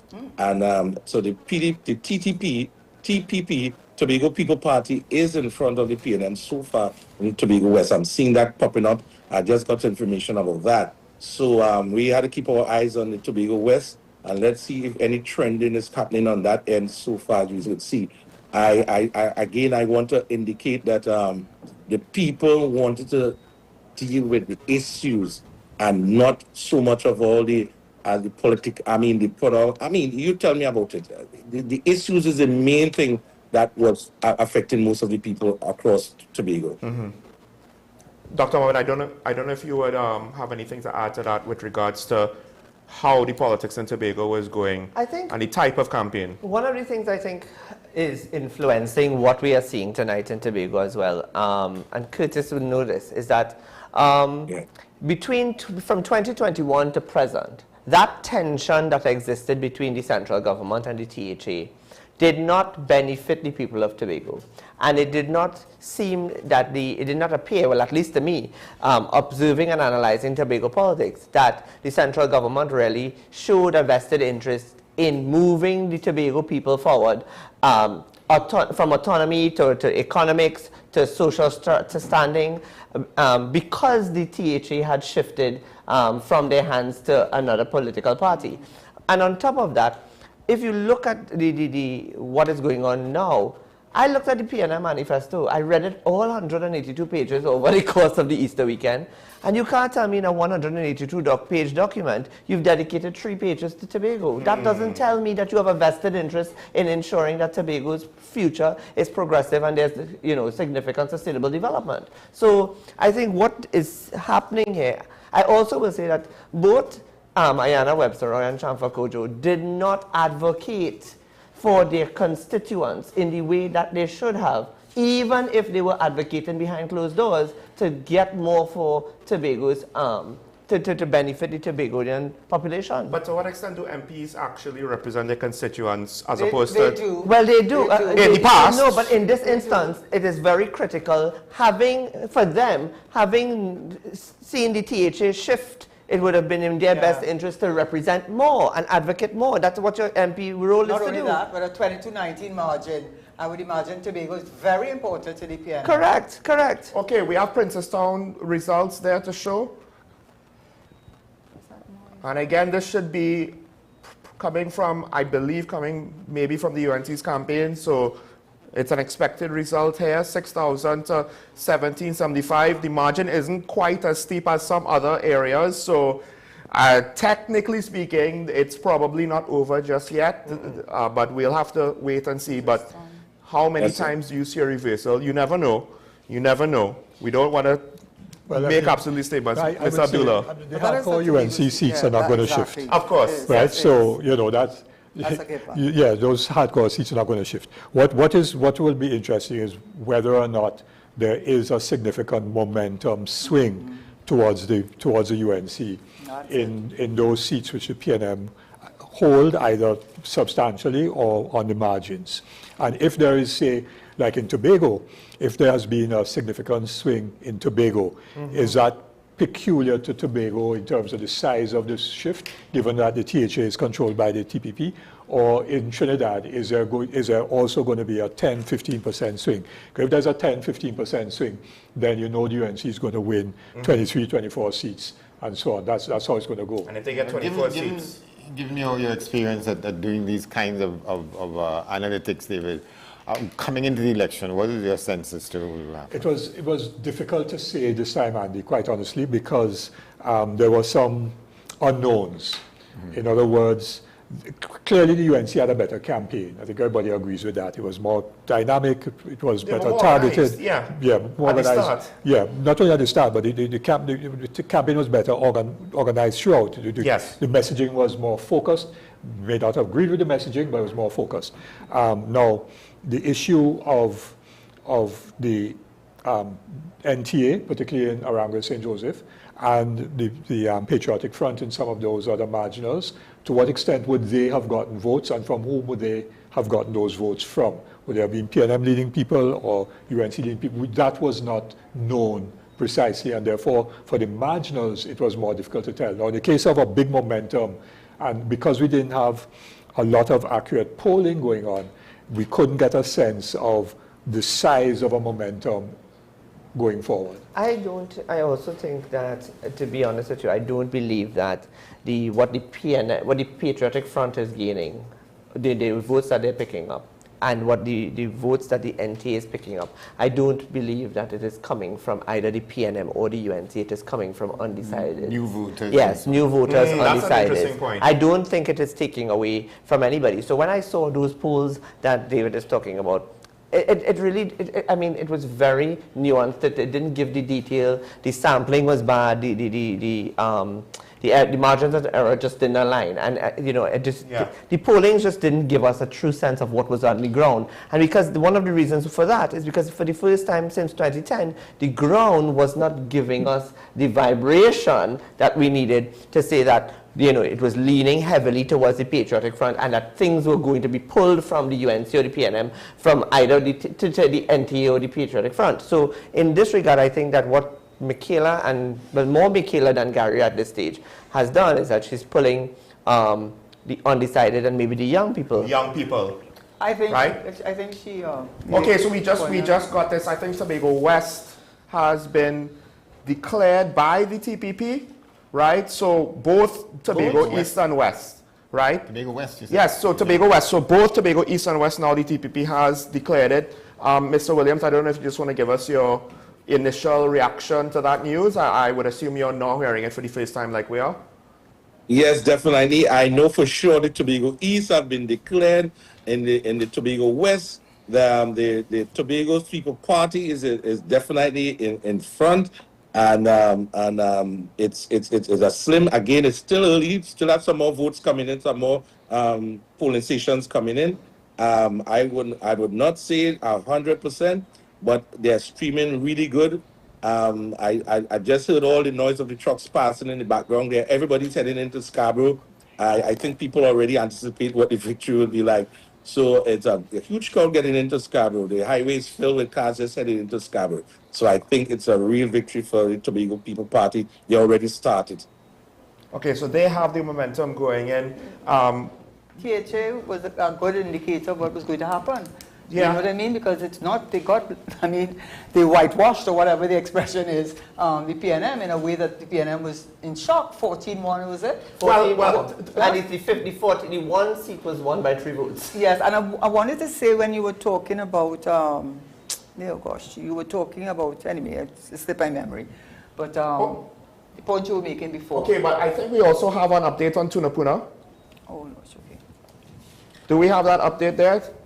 All right, so right now Esmond Ford is at 2,786, but Roger Alexander is at 3,338. So the margin of victory did not necessarily grow in proportion as more votes came in. It seems as though Mr. Ford is 600 right now, yeah. But I think that was the margin even when the numbers were small. Oh, so it's a little bit of growth. Yeah, and let me just say I know that seat, because I contested it in 1976 before some of you were born, right? but it's demographically very mixed. So on the east is El Dorado, Dinsley, right, which would Tacarigua on the northern side of the main road, which would come in for the UNC. Those days would have come in for the ULF. Those are former Orange Grove sugar workers and so on, and the descendants.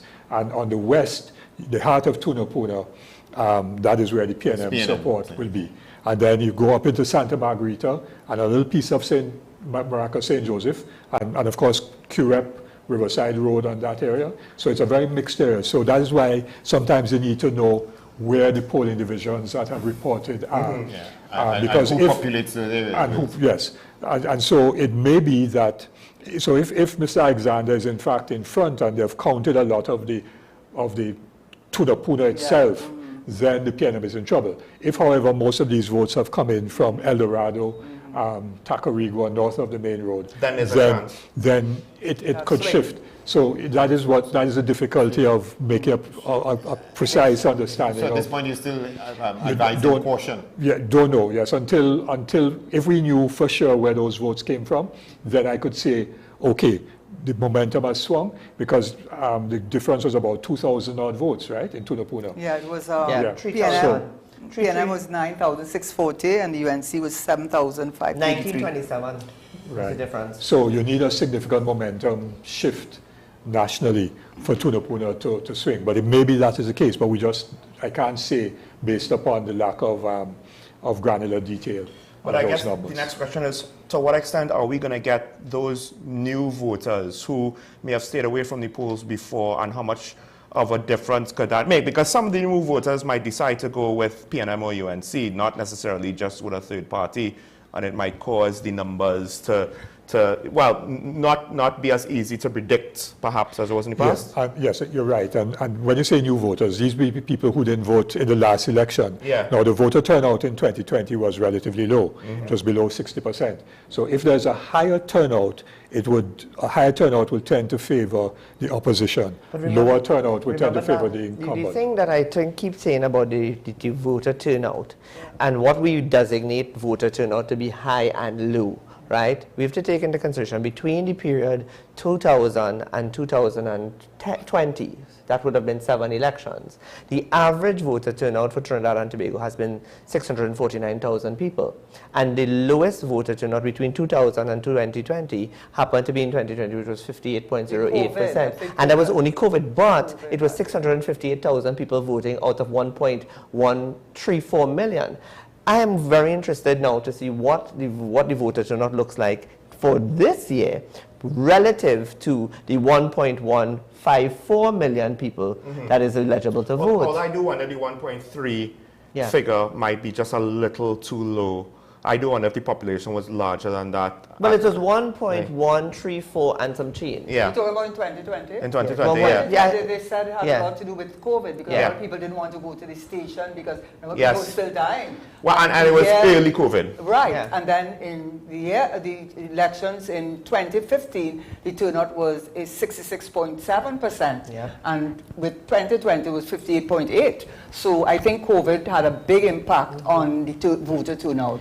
If we get, given that we've had a 20,000 person increase, if we've crossed in the voter turnout anything over 675, and we've entered, which I believe now, given the results that we're seeing, we've definitely crossed the 700,000 threshold, right? So we may have underestimated the amount of people that came out to vote, or it could be that there's a significant number of people that did not vote and another grouping of people that did come out in numbers and push the UNC over. One of the other factors in terms of voter turnout too is that in the UNC constituencies, hardcore, the voter turnout is always much higher than in the urban PNM traditional areas.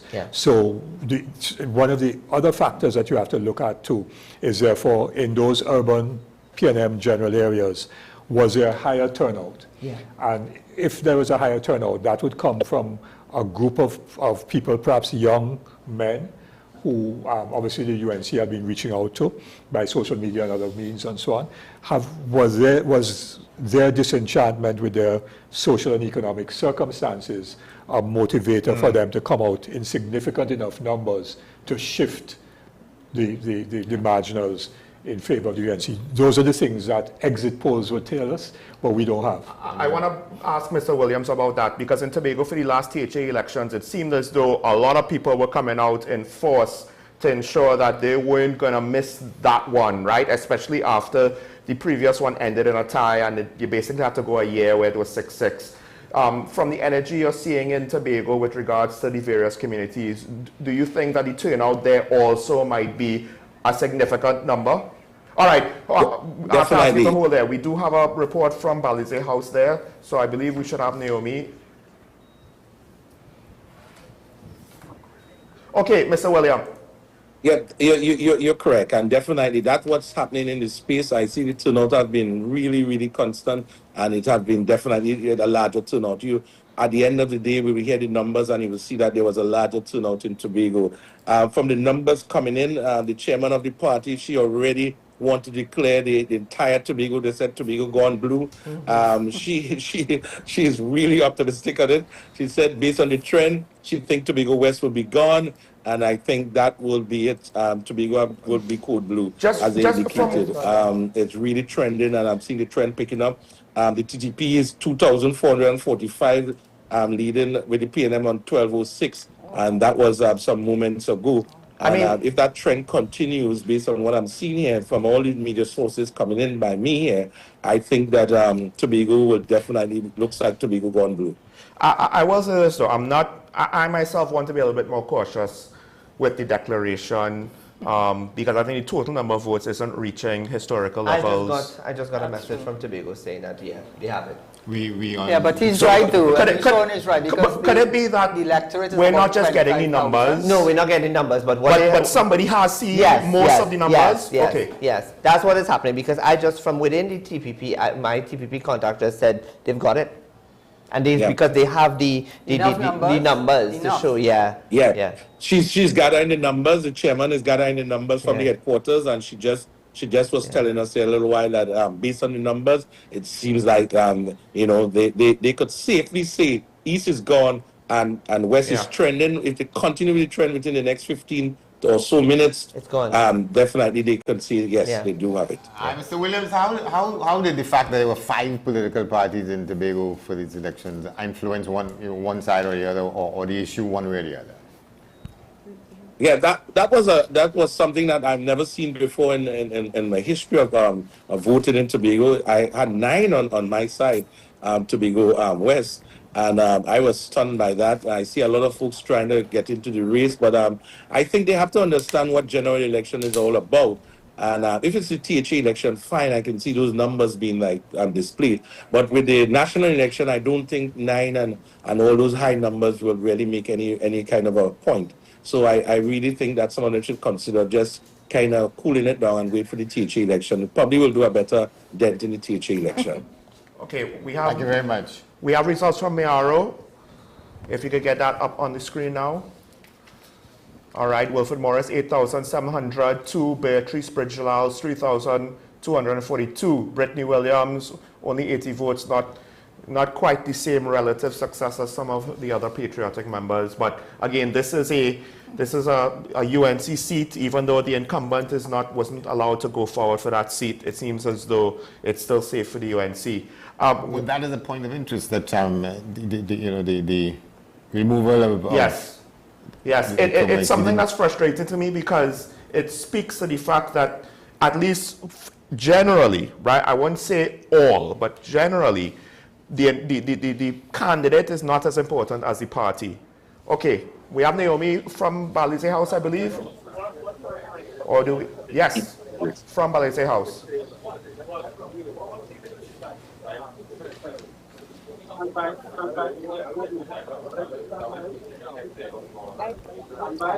lady on duty tonight.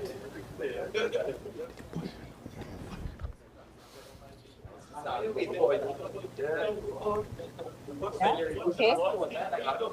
Good evening.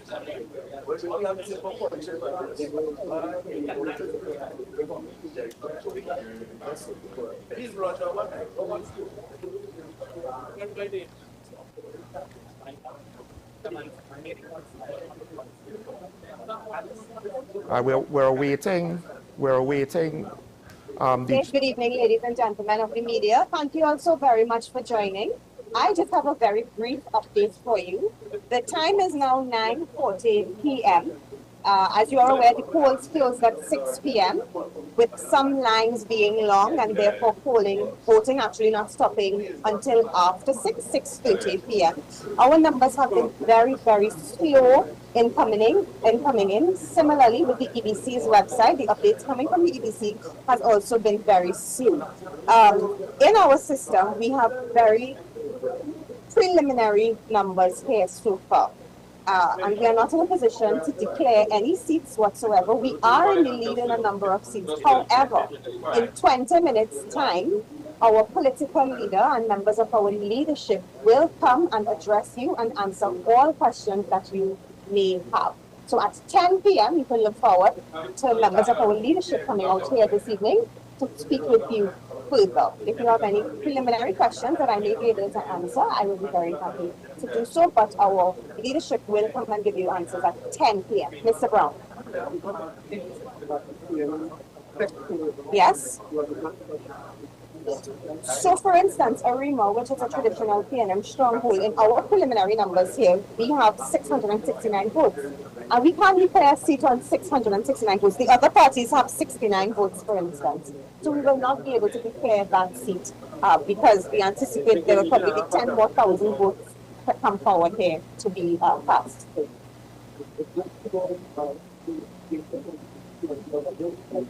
Yes. We have had in 2020, because of the COVID, things have been very slow as well. So I'm not surprised that information is still slow in coming. This is not an anomaly. Information has been traditionally slow to come in. Communication at this time. Yes. So based on this, for instance, for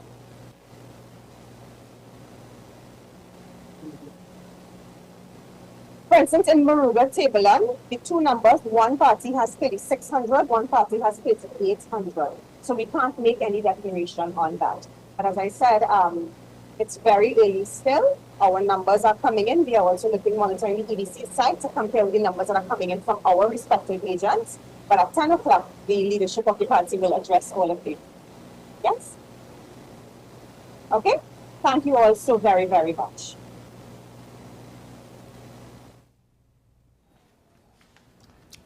All right.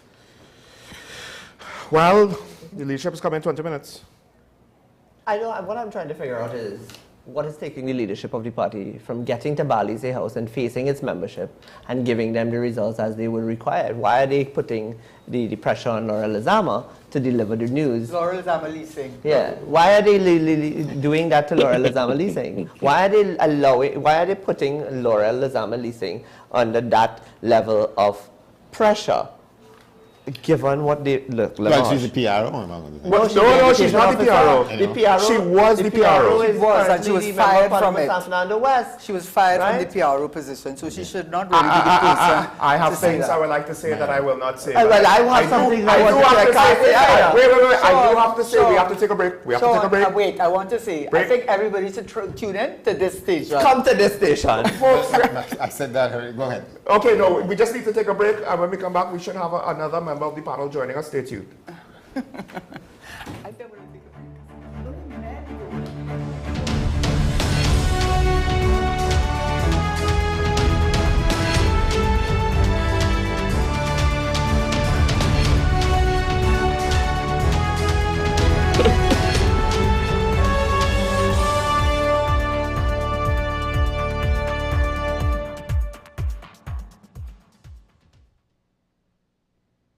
This is Face of Sports, WESN Content Capital. How you felt about the kiss on the lip? That's the business. I'm nothing to do with that. I find that was distasteful. The national senior team, whether you like it or not, that is the model for all other teams to follow. I'm assuming that the regional requirement may be a much stricter requirement. This is not about Pro League and Super League. This is a league run by the Normalization Committee that I'm responsible for. Nobody expected FIFA to fund this arrangement. If we don't get a professional attitude towards this, we are doomed for failure. You break the balance, trip the leg, control the body. They ain't gonna stand put forever. Why you want the Chiefs to lose so? Why you want the Chiefs to lose so? They already have two. Lamar don't Why? have. You're jealous because you know the Chiefs getting closer to the Patriots. Let's go to the last part. No, of the not no. Let's go to the last part.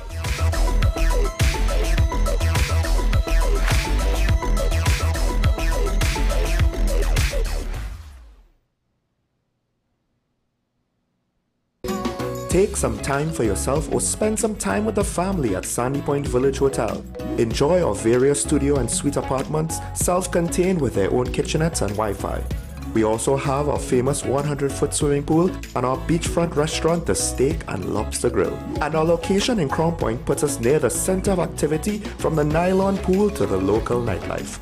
Call us and make your reservations at 639-8533, 389-2378, or email us at sandypointvillagehotel@gmail.com.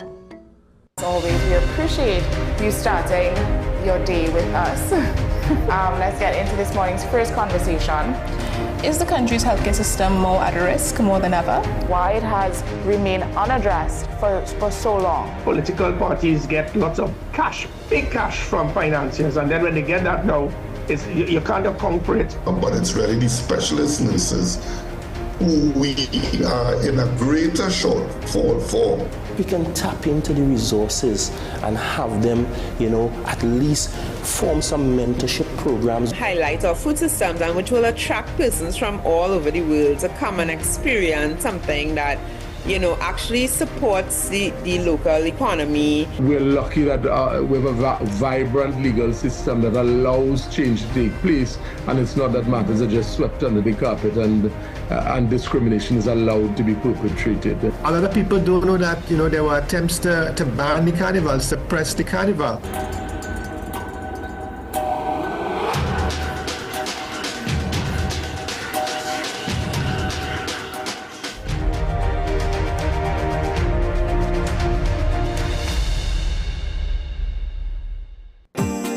Money is something we all deal with, but how many of us truly understand it? What if you could make better decisions with your money? Decisions that secure your future, protect your family, and bring you peace of mind. I'm Darren Jacobs, and I'm here to help you make sense of your dollars. Welcome to Dollars and Cents, the show that breaks down the financial world in ways that matter to you. No jargon, no confusion, just real conversations about money, your money. So join me every Wednesday at 10 a.m. on WESN for Dollars and Cents.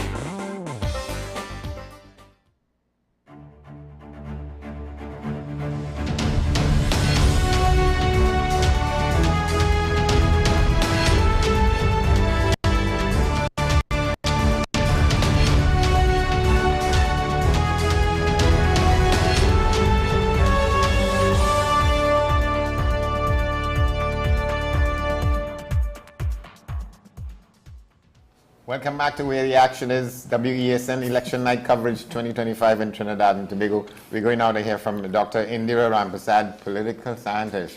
Good evening, ma'am. Hi, good evening, Andy. How are you? It's been a long time. Well, yes, I'm there hanging in. Thank you very much. So tell us what you know and what you see ahead of us. Well, it seems as though Tunapuna is heading UNC way, and there is an adage that whoever wins the Tunapuna seat is going to win the election. So I hope that is not a premature prediction on my part. But to me, that seems to be the trend here this evening. However, we still have a lot of results to come in. Nothing is conclusive. Nothing is definite at this point. I mean, some of the safe seats, I think, have been called. I think Pusad Bisesas called Siparia. And I was not on your channel all this time, so I don't know which others you have seen called, so maybe you can update me on those. Well, right now the TPP is looking to call Tobago West and East, that they've won it. And I believe there are a couple of other UNC seats that are trending, safe seats, of course, trending towards the UNC, that they are confident in. We're also looking into Orapuch West, I believe. Dr. Mohammed, you got information that might have been called by the UNC. Yeah, the UNC declared Orapuch West. The PNM, they were quite confident in their first public communication about some of their safe seats, but their last communication, which was just before you came on, it seemed as though they were a bit more cautious in the results that they had, and they didn't want to declare anything. So we'll have to see how that plays out. It does make me wonder if they're trying now to maybe do a little bit of damage control as more concrete results come in. They don't want to commit to anything with regards to trying to declare any of their seats. So they're on a wait and see. But they did say the expectation is their leadership should be coming in by 10 o'clock, which will be in about 10 minutes. We'll see if that actually happens. Yeah, that's what I actually heard. I think Mayaro's gone UNC. I think that was pretty much expected, in my opinion, that Mayaro would go UNC. So I think that is another one that we can say has been called. And it is, it was one of some were identifying it as a marginal constituency as well. So, I mean, I guess one of the things that I want to ask you is with regards to the campaign and how it's gone, what are some takeaways that you have? One of the things we're contemplating is that this might be an election with a lot of new voters and a lot of young voters, some of whom may be Michaela Pandey, not a lot of support, but still some voters compared to some of the other third parties out there did decide to choose to vote for her candidates, and maybe some young and new voters ended up voting for the PNM candidates or the UNC candidates. Did you get a sense perhaps maybe from students of the University of the West Indies where you are, or generally young people in the areas where you might have heard some news, family members, that this was a election where more people were being engaged? So I think there were more young people. I saw that at both rallies, at both the PNM and the UNC rallies. I think I saw more youths at the PNM rally. I visited both rallies. The UNC rally was very, very diverse in terms of age, gender, and also ethnicity. So yes, I think there's been a preponderance of youths from all walks in this election. At UE, what they're saying, they're not saying who they're voting, but they're saying they want change. So that's what we're hearing. And that can happen after a government's been in power for 10 years. And the result is a high level of this disenchantment and disgruntlement. That rhetoric of change will be pervasive. And interestingly, it is pervasive among some of the youths in the nation. So young people, they're not caught up, many of them are not caught up in this PNM till I dead, UNC till I dead. I mean, of course, there's some, but they have a different outlook in life, and they're also looking out for themselves. There's been such a high level of unemployment and high level of crime and an economy in shambles that I think that this is what they wanted to see change.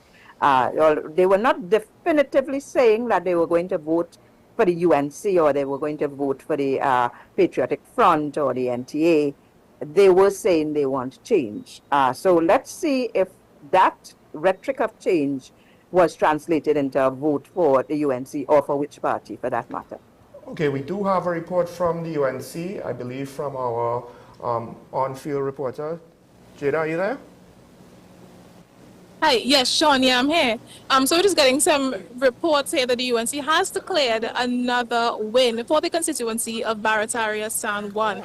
Incumbent MP Saddam Hussein is in with 7,122 votes as compared to Senator Dr. Mohammed Yunus Ibrahim, who has 3,389 votes. This is big for the UNC, and as you can see, as you probably would have heard outside, the supporters of the UNC, they're coming in droves.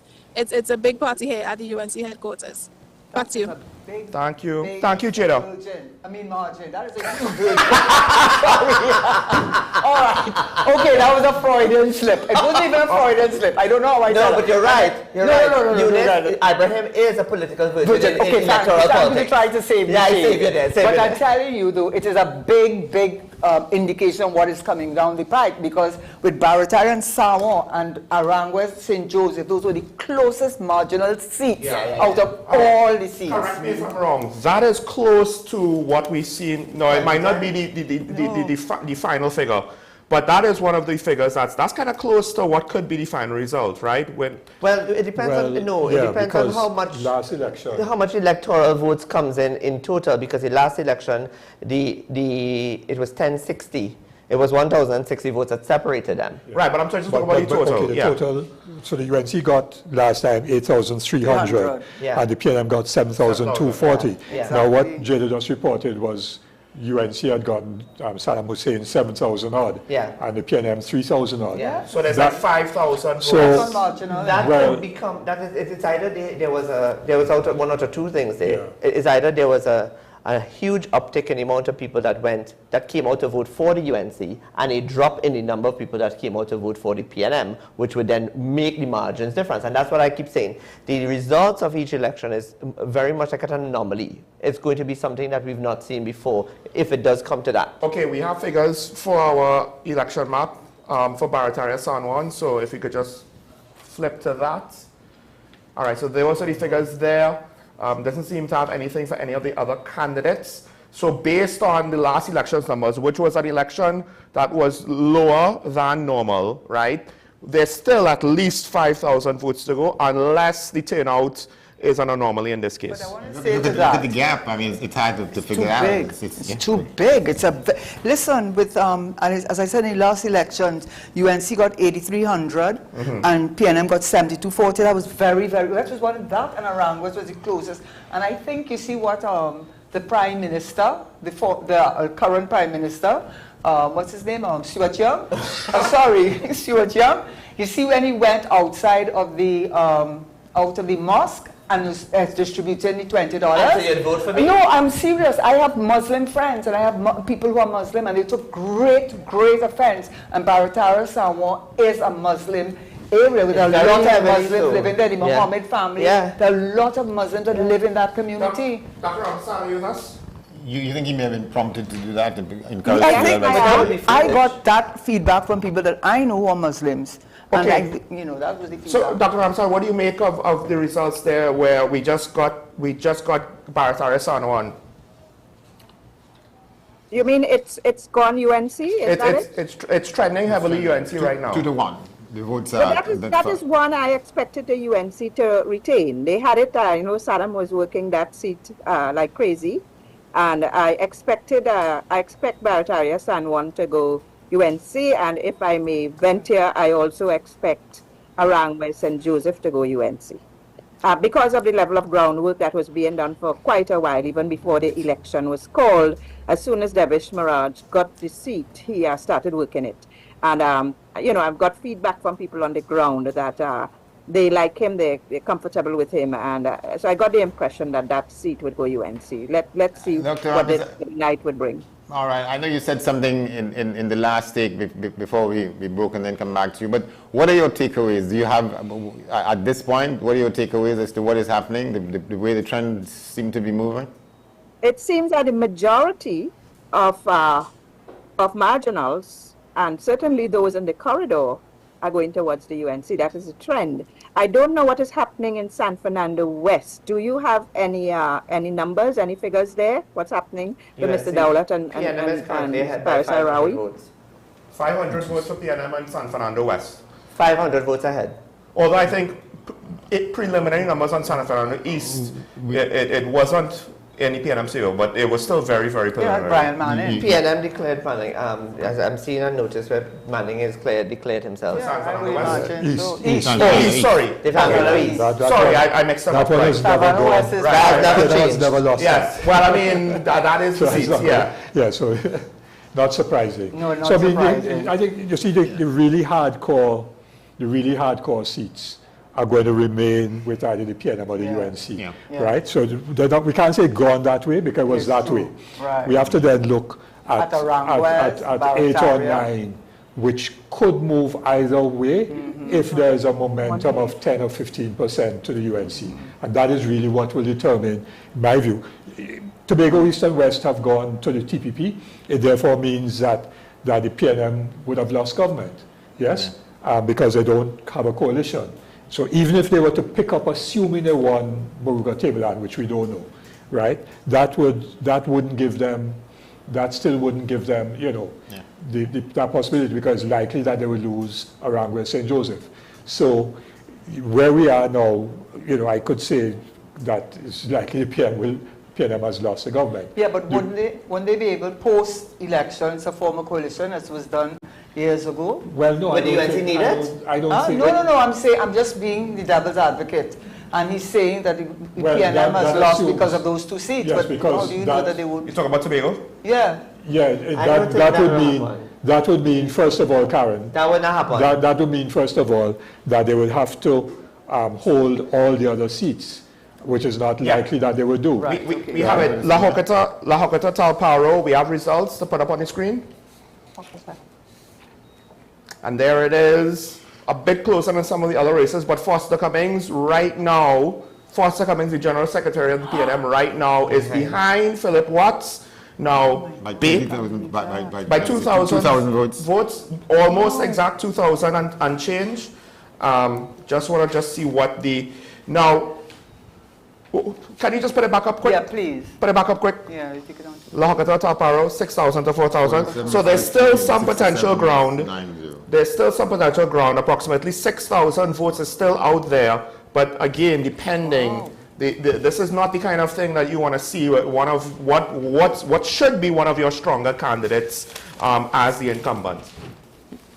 But the person who went up against him was a very strong candidate, and that was Jaylene John. She moved from Couva North to that seat, so he got some strong competition. Dr. Ampersand, what do you make about the campaigns of the UNC and the PNM right now, and the candidates of the two parties? Do you think that the UNC really, because some people have said, including some on the panel, myself including, the UNC seem to be more organized and ready to go for a snap election that the PNM technically called that took much of the nation, but not necessarily much of the political operators by surprise. Yeah, well, I think she said that the UNC ran a good campaign.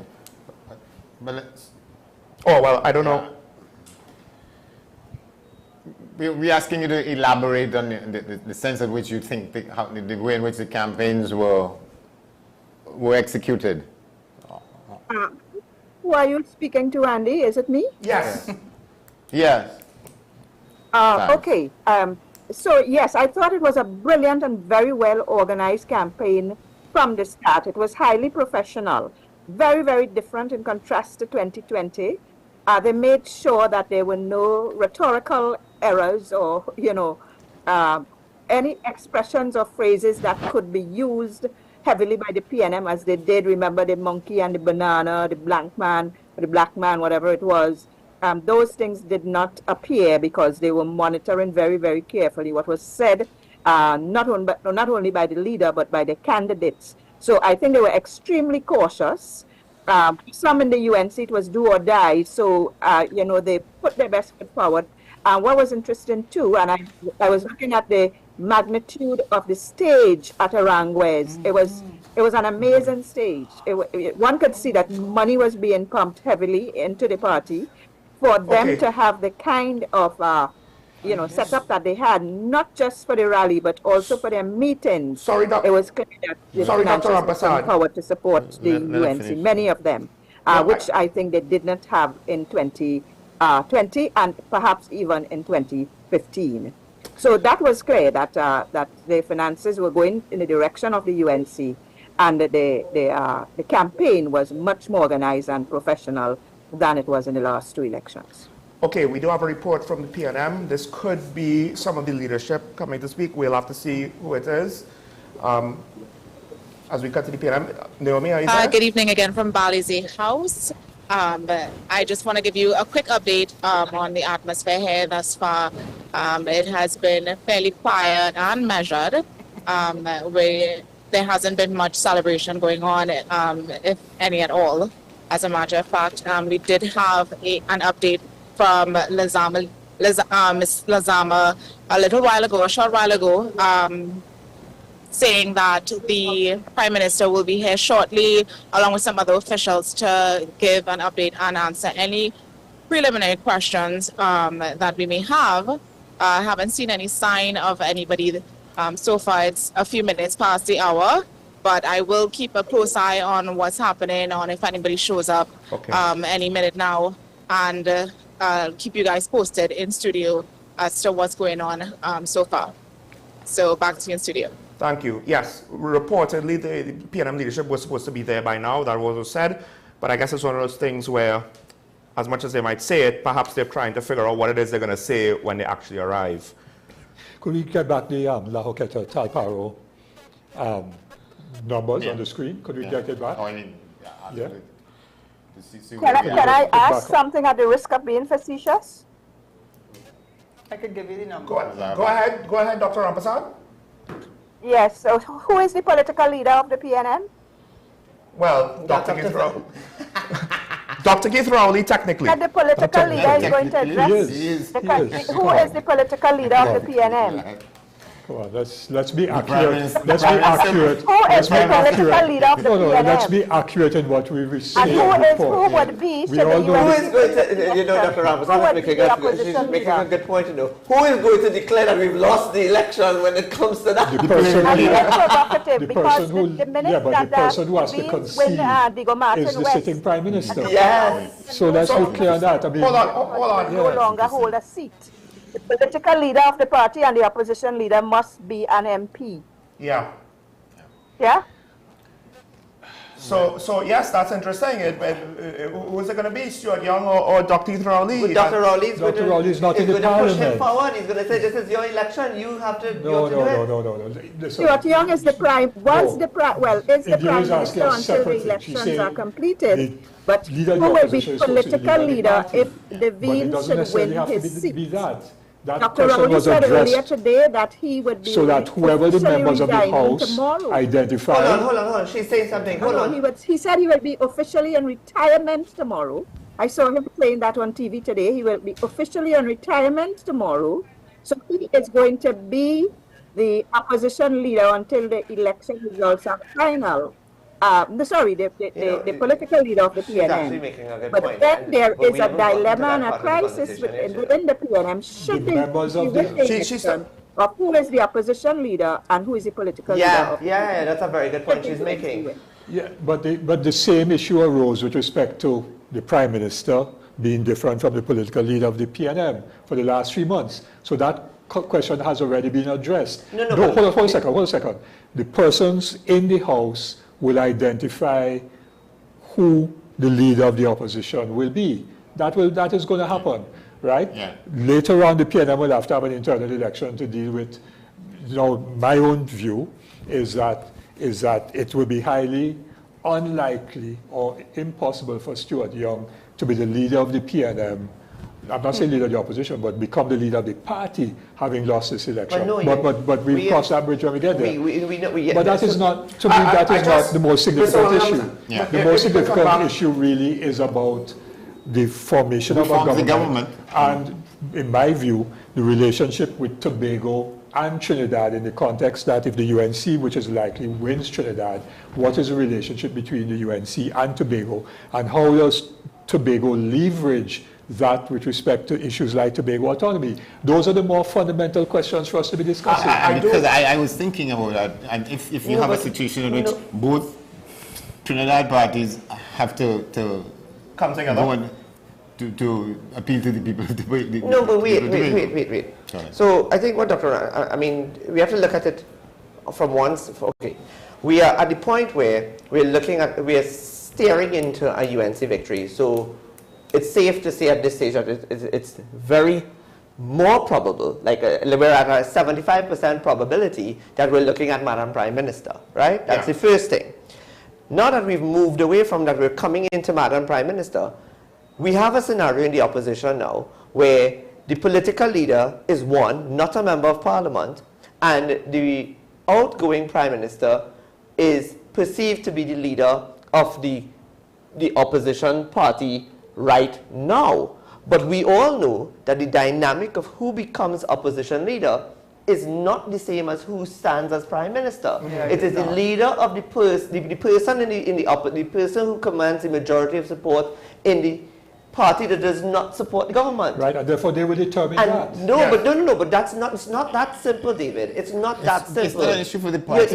You're going to make, you're watering down the dynamic of the politics that is interesting for me and for Dr. Raghunath, for Dr. Rampasad, that how that decision is going to be made. Is going to be made. Because it's not going to be an election. Correct. It's not going to be an election. It's going to be now who they believe is the best person Well, who's the they? Build, Not the members of the members of parliament. Yeah. The members of parliament. Right. The remaining members of parliament. But there's precedent for that. They've had an opposition leader they will decide that. And let me just make the point that in relation to that, we don't know at this moment which members of the PNM will be returned to Parliament. Okay? So therefore, when that becomes clearer, then it might also become clearer as to who those members and how many of them there are, who will determine who will be the leader of the opposition. And I don't know that is something that should affect us right now. At the risk of changing gears too much, Mr. Williams,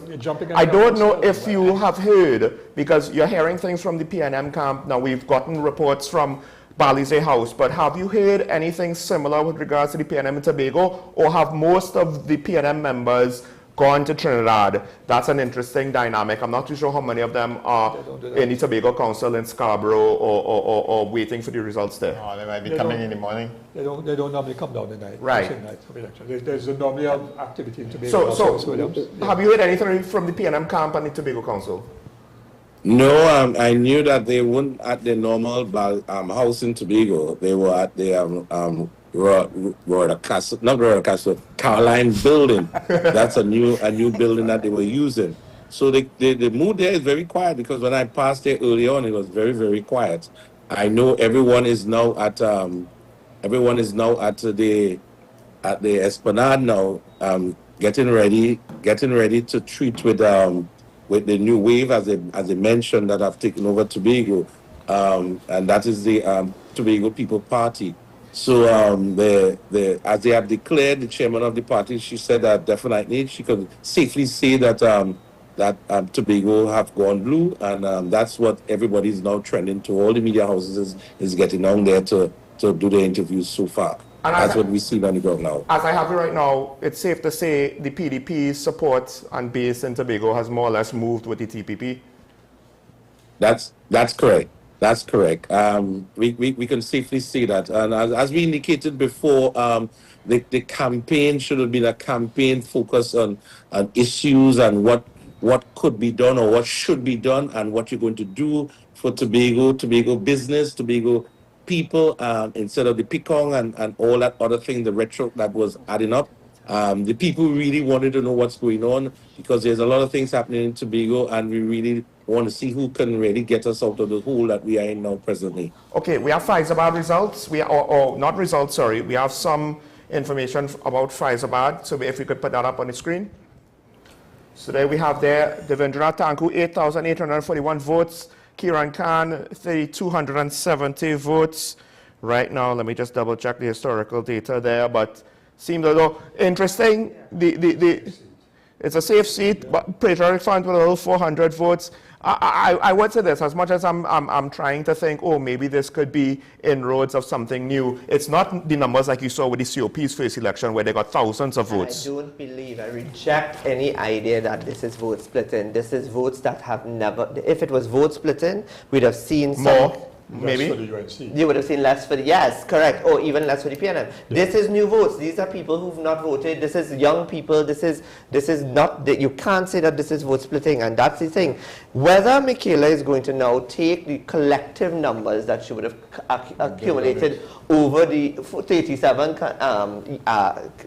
constituencies, and then build on it is a big question. But the question is this: build to do what? Because we're now settling down to a two-party system, and 2 or 3. Oh, and we're ahead of saying 3, right? A 3-party system, and I don't think there's a space for 4. Well, I'm coming back to the point about Tobago nationalism, because there have been 2 parties in Trinidad. Yes. And there have been two parties, not necessarily by name, in Tobago, PNM, and then a Tobago nationalism, yes, right, that runs way back. Yeah. Right, remember A.N.R. Robinson lost his first election in Tobago, right, as a PNM, yes, right? So you have to, in Trinidad, there has been an Indo-based party and an Afro-based party, historically. In Tobago, it has been the PNM and a Tobago nationalist movement. And what you're clearly seeing is that the Tobago nationalist movement has been stronger than the PNM over the last period. And that has demonstrated itself again tonight. And that is something, therefore, that I think the whole country has to address because the PNM claimed that it tried to deal with Tobago autonomy. Clearly, not only did it fail in terms of the parliament, but quite clearly in the minds of Tobagonians, that was not addressed in a fair and proper way. And so that is an issue that is going to come square on the national agenda going forward. I don't know if Mr. Williams, if you agree with what I'm saying. Yeah, definitely. I think that's the first thing that that was sorry, mentioned. Mr. Williams, sorry. I have to ask you to stop there. We have something coming from the PNM camp right now.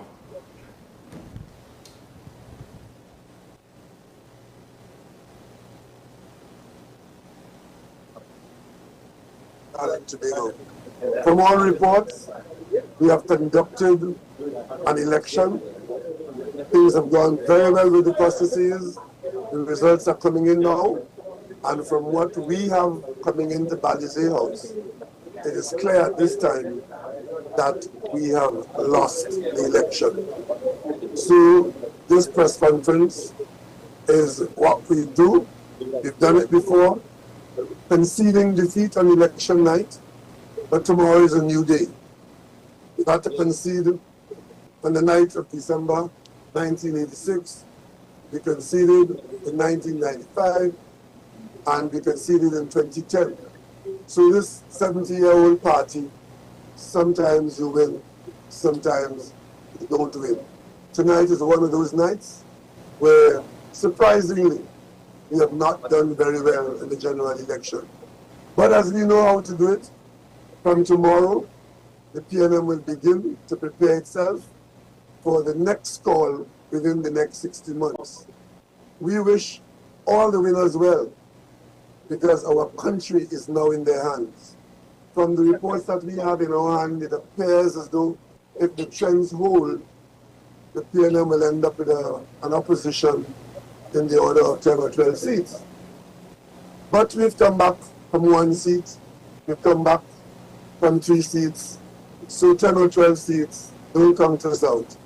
We will continue to remain faithful to our cause, which is to the interest and the service of the people of Trinidad and Tobago. The elections are over, changes will be made, promises to be kept, reviews to be done, rejuvenation to be had. One thing we're happy about is that the PNM will move expeditiously towards its new status as the opposition. The General Council will meet on Wednesday and will direct the elected members of the House as to who should be supported for the position of opposition leader. That is a position that we have held before. And even from there, we provide human service to the people of Trinidad and Tobago. I, as political leader, Prime Minister of recent vintage, but I still remain political leader, I did at an earlier time say to you, the media, that I've met with the general leadership of the party and indicate to them that I would not want to continue beyond the end of this year as political leader and would, at their advice, vacate the post as soon as they would like me to, so as to facilitate the requisite convention. We will do that and will conduct our party business with dispatch, with honor, and with gusto in the coming weeks and months. So tonight, I simply want to say that we have kept the faith, we've run the course, and we still have some more running to do. If you have any questions to any of the three of us, we will take a few questions now, and we will go off to our new status. Yes, Joe? Speak loudly because we got a generator there.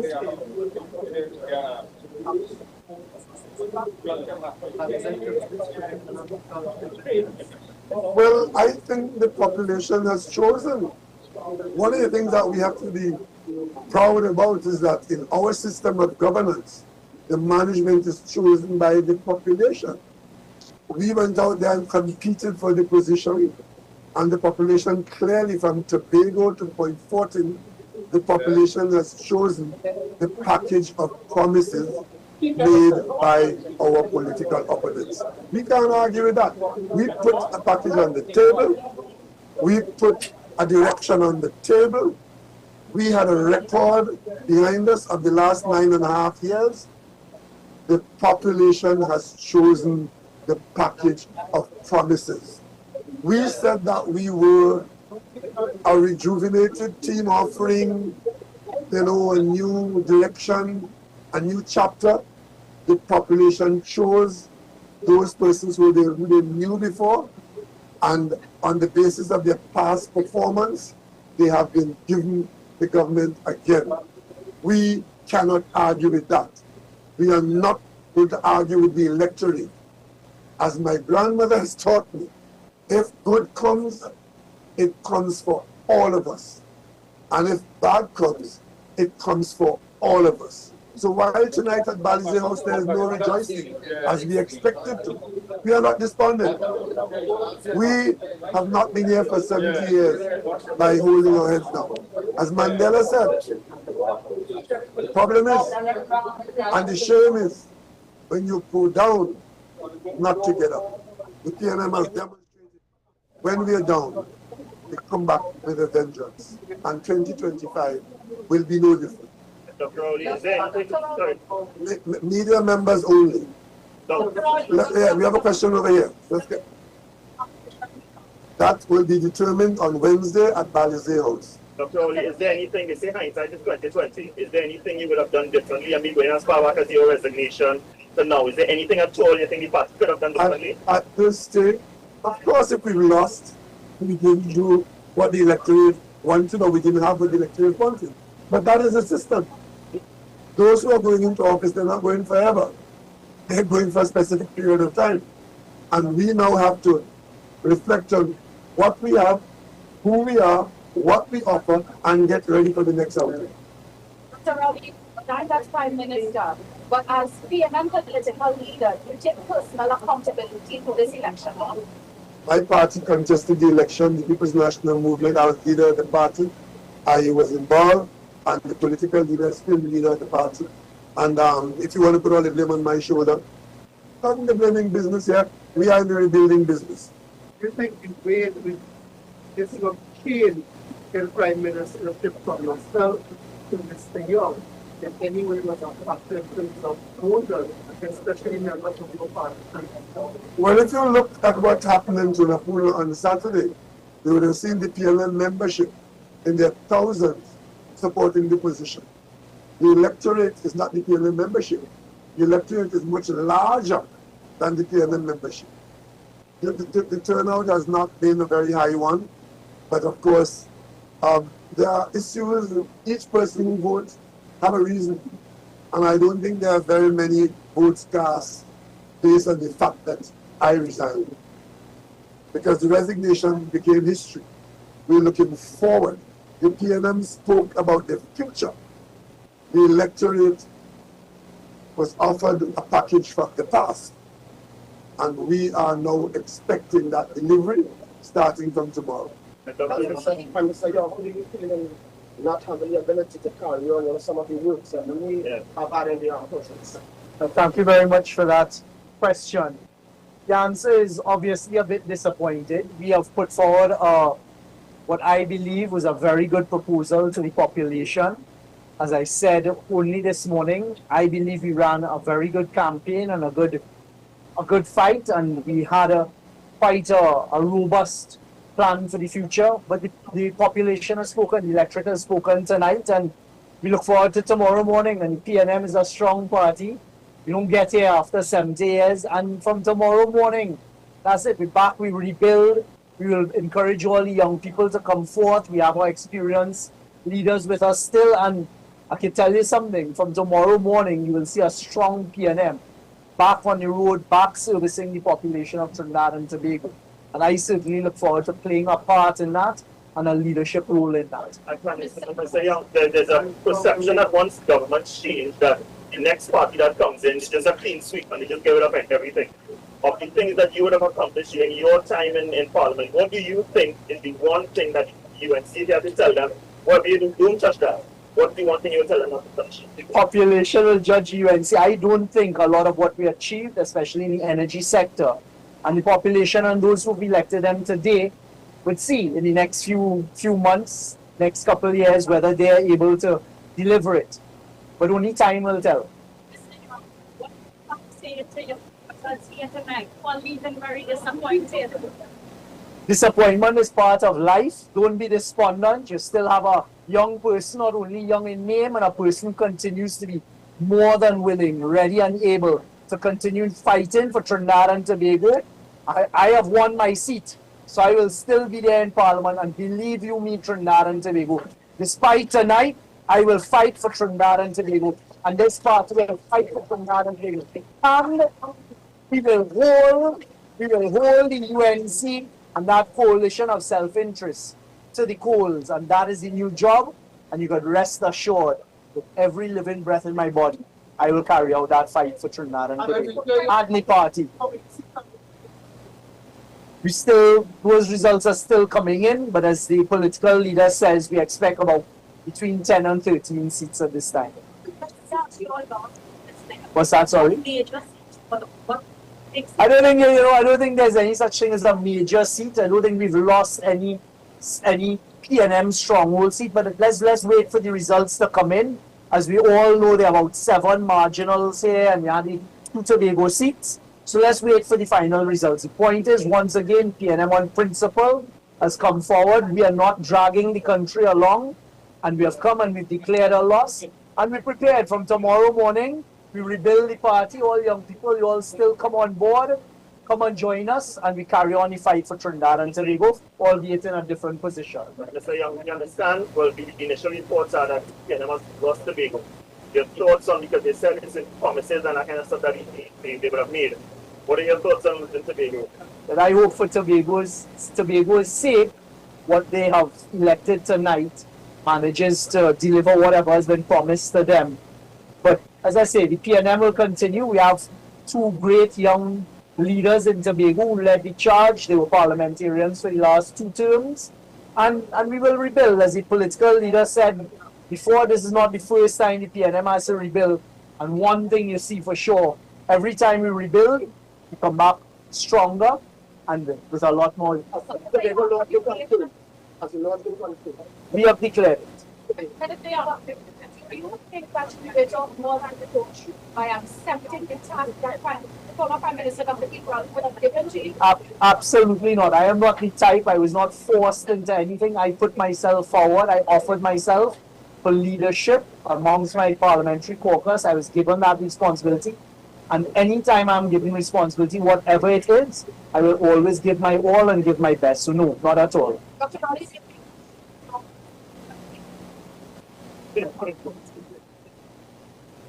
I didn't choose to stay up. Circumstances did. In my view, I only have one vote. And I had the experience of office, and I guided my party to a position, and we had the majority supported that position. It came to the electorate. The electorate chose somebody else as Prime Minister. Leader of the PNM is now a different story. And even though tonight is not the result we were looking for, I see very many good possibilities in what we have done. So I have no regrets in supporting him as he offered himself as the best prepared person to be Prime Minister. But at the end of the day, the decision lies with the national population. Yes. Allegations of inducements being offered by the UNC to buy votes. What are your thoughts on that? I think they're more than allegations, but again, PNM's way is not to delve into throwing accusations and allegations. I can tell you on my phone all day, it was very, very busy. We had legal teams in each constituency. I was following it very closely.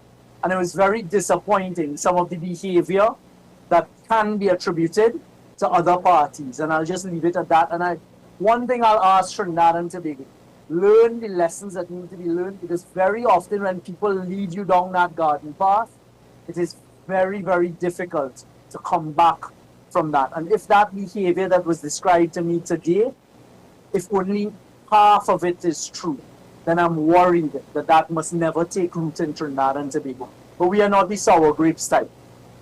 Thank you. Would the recalls be considered in any state? Is any kind of... We don't. What we're doing here, we are conceding defeat globally.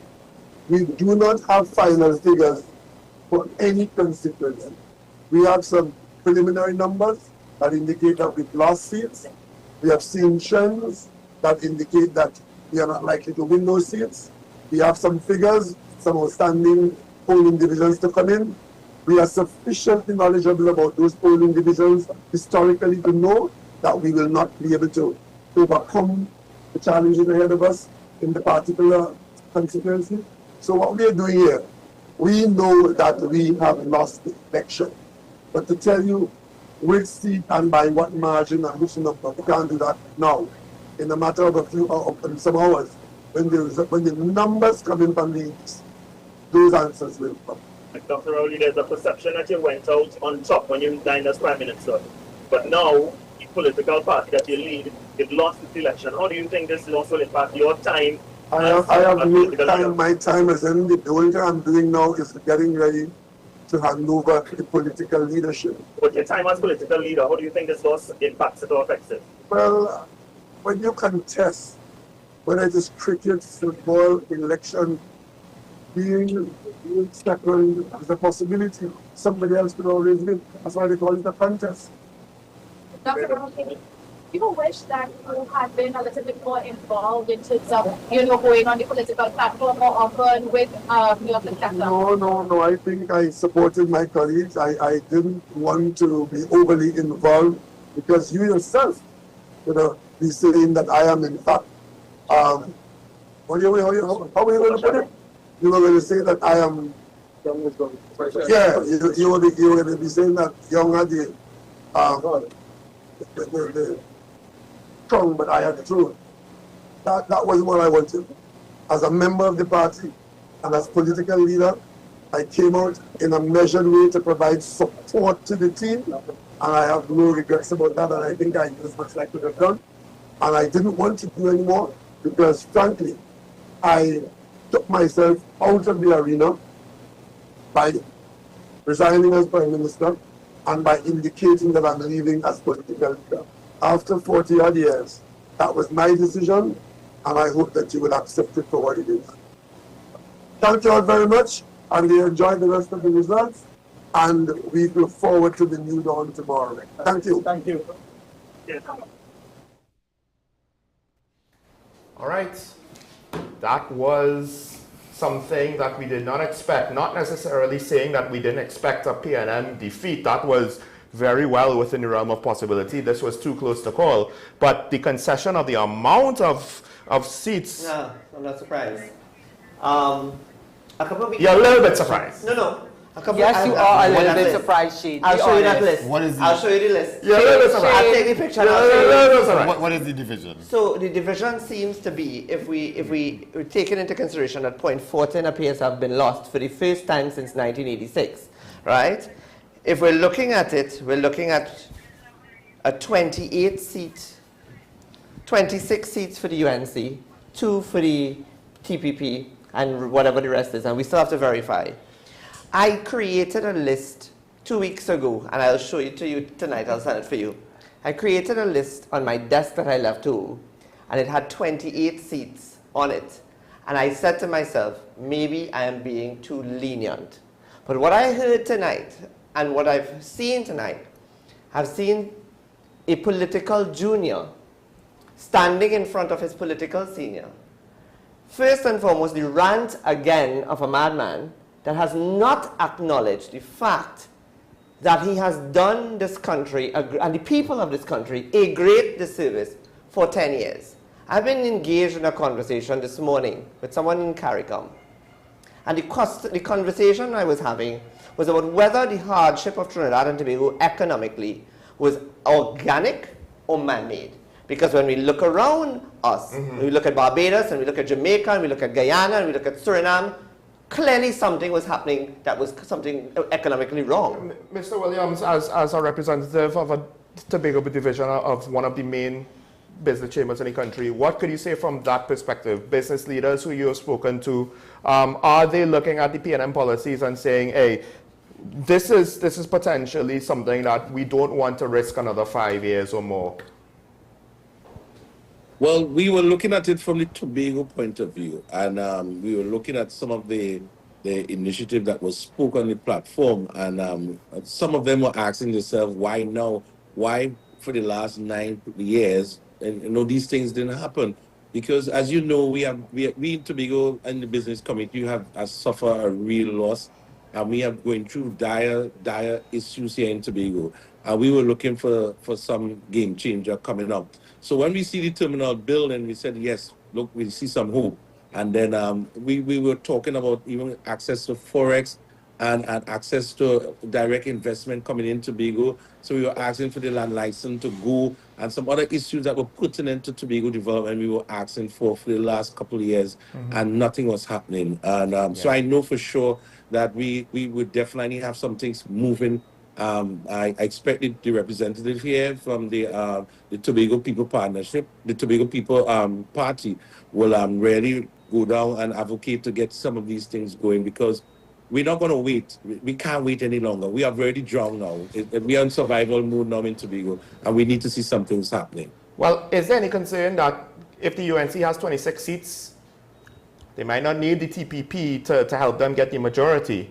So at least for certain things, maybe to pass it. They would require the TPP, because when we did the calculations, the 26 seats were 3/5. Yeah. And 27 was 2/3. No, so to get the constitutional majority, I think, Curtis, I will say that one of the things that I could look forward to is that there would be a robust autonomy bill that you all can put together that will really and truly position Tobago for economic independence and social and international, when I say in development and independence, that Tobago really and truly deserves. And I think if one thinks about all of the struggles that Tobago has gone through from 2021 to now, this is really and truly a remarkable feat by the Tobago People's Party, and for all of you all who've been working and championing the cause of the Tobagonian people. And I will say with great enthusiasm, I'm looking forward to coming to Tobago now more than ever to celebrate. Congratulations to you all. This is something that I envisioned, and it has happened. And I think the work has to be very, very systematic and very clinical. It has to be very rational and very objective. I think more than ever there needs to be a coming together of minds in Tobago for the greater good of the people of Tobago, and they deserve that.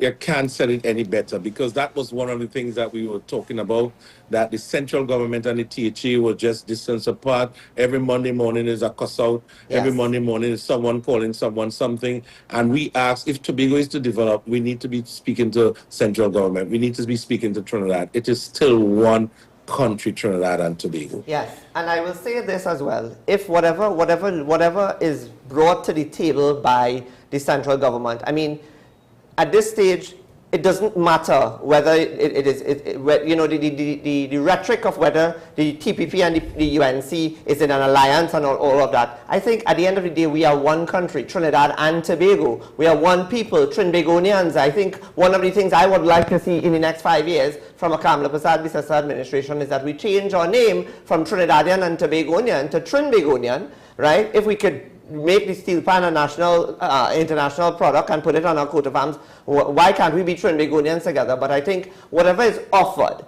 to the Tobagonian people by the central government in terms of the frameworks of governance, the answer should never be no, it should be yes. Because in my opinion, coming together as one people in this very historic moment has the ability, if we work together, if we come together regardless of our differences, it really and truly puts us in a place where we can sustain ourselves, go back to competitive advantage, be the people, the light and the beacon that we've been in the past for the region. And I think the answer, to hell, I'm going to say bad, but to hell with everybody who thinks that this is an alignment. This is for the people of Tobago. And if the opportunities for the people of Tobago is in the framework of governance, take it and do what is in the best interest of Tobago. Shane, it is clear you're rehearsing for your platform debut, but it's clear to me. But I wanted I definitely appreciate that, and it's a good saying, and I mean it's a good start. It's a clean slate, yes. And I can see the Tobago is coming. I mean, we started from ground zero, and I think that the central government will at least embrace us. I worked with the UNC before, and I tell you, it was very embracing. I remember when we had budget coming up, we used to sit with the finance minister at one of the hotels, and we discuss a lot of issues. So I'm looking forward to those kind of conversations, and I'll see how things progress. Right? Let's keep our fingers crossed. We expect a lot to be happening this year, so let's continue working on that. Yeah. If I could come in to yes. make a few points in relation to what we heard from Balisier House, first of all, right? I thought that Stuart Young, as the Prime Minister until tomorrow, whenever, ought to have conceded formally. Dr. Rowley did so as political leader. We were having that discussion, who made the concession. I thought Dr. Rowley did quite well in saying we have lost, and it looks like we have lost. We might only have 10 or whatever seats. I thought he was quite open about that, and that the population has spoken and so on. But quite apart from that, Stuart Young ought, as the outgoing Prime Minister, have said, as the outgoing Prime Minister, we concede and we congratulate Mrs. Prasad Bissessar and the UNC for winning the election, and we wish them well. He didn't say that, no. Right? And I thought that was tasteless. I thought that was bad. Yes. So I just want to make that point. They were waiting to get the final. Yeah, which was. But you can't. But Dr. Rowley had already said that they had lost. Yes. So that he could have simply made a proper concession. It didn't have to be long because Dr. Rowley did it. But so that's one point. Now the issue that had come out about what are some of the reasons why the PM lost? Now, I made a public statement. It was broadcast on 2 radio stations last week in full. I didn't want to send it to the media for them to pick and choose. And as a press release, yes, as a print media, in the context of not getting much coverage in that period. So, but I was making the case very clearly about state power, right? We have to understand state power has historically been used from Williams to now in the interest of the elites of the society, yes? And I went through a historical thing, and I could cite it whether it's Karen or whoever. They use state power in the interest of the elites. I mean, Fishbeck is a very fundamental point, right? Now, in the period of the last 10 years, I was making the particular point that the PNM under Dr. Rowley was pursuing what we call neoliberal policies, of which policies in terms of the economy really were to benefit the elites. And by elites, I talk about not just the owners of the big conglomerates, but the multinational corporations, because we don't pay attention to them at all. The commentators don't talk about that, right? BP and Shell and all of those. And I mentioned the profits of 9 companies in Trinidad and Tobago in 2024, which amounted to over $6.5 billion. So I was making the case and quoting Dr. Rowley's own statement when he was interviewed on the Morning Brew in 2020, I think it was, and he said that there's nothing wrong with the rich getting richer. Exactly. Right? So those policies were, and I was identifying how they affected the working people, the working classes of the country, and middle-income people, small business people, and so on. And it was those policies of the PNM that impacted upon people's lives that generated this response. Because the thing was to vote them out, you know. The calls of vote them out. It wasn't necessarily, and yes, the UNC had catchy things that they will do this and do that and the other, which we have to discuss at some point too. But the sentiment was that people had to get rid of, and I was capturing that in my statement. Now, also the arrogance of power. Right? So that the way in which Dr. Rowley dealt with people and criticisms, the thing about, well, I raised gas prices once, they riot, I raised it twice, the arrogance of power, right? And the thing of if you don't have money, well, use a coal pot or ride a bicycle. There was an arrogance of power by the PNM that also impacted upon their own normal constituents. The closure of Petrotrain was another major factor. Yes? So there were a series of things that were happening in the last 10 years that impacted negatively upon the lives of the majority of people. And this election, I think, reflected that. Now, so when I was asked, I was saying, well, if it was very close, it could be 21-20 either way. Or, as I think I said that this evening, if there's a significant momentum going for the UNC, which clearly there was, the PNM could get up to, the UNC could get up to 24-25. They actually crossed that. They seem to have gotten to 26, right? Which that, I mean, I didn't think 26, I thought 24, 25, right? Yeah. So, and I think I said that to you, Andy, when I was here on Thursday. I think I had indicated that to you on that day. So what we now have to address, what the country now has to address, is how is state power going to be used? Mrs. Prasad-Bissessar now has a second opportunity, having such a large parliamentary support and therefore a mandate in a sense, of how is she going to manage to unite the people of the country for a national project to bring about fundamental change. That is her challenge. She failed it in 2010. I'm not going to discuss it. I was there. And we all know she failed. So now she has the opportunity a second time around to use state power to bring about fundamental change. And she'll be judged on that one going forward. I just want to bring in Karen here because essentially the reason for this defeat, they're varied, but could it be because at some point we have UNC? Karen, I'm sorry, but okay. I think this might be Kamala Prasad-Bissessar's victory announcement and victory speech, so we'll cut. No, we just have a report from the UNC? Okay.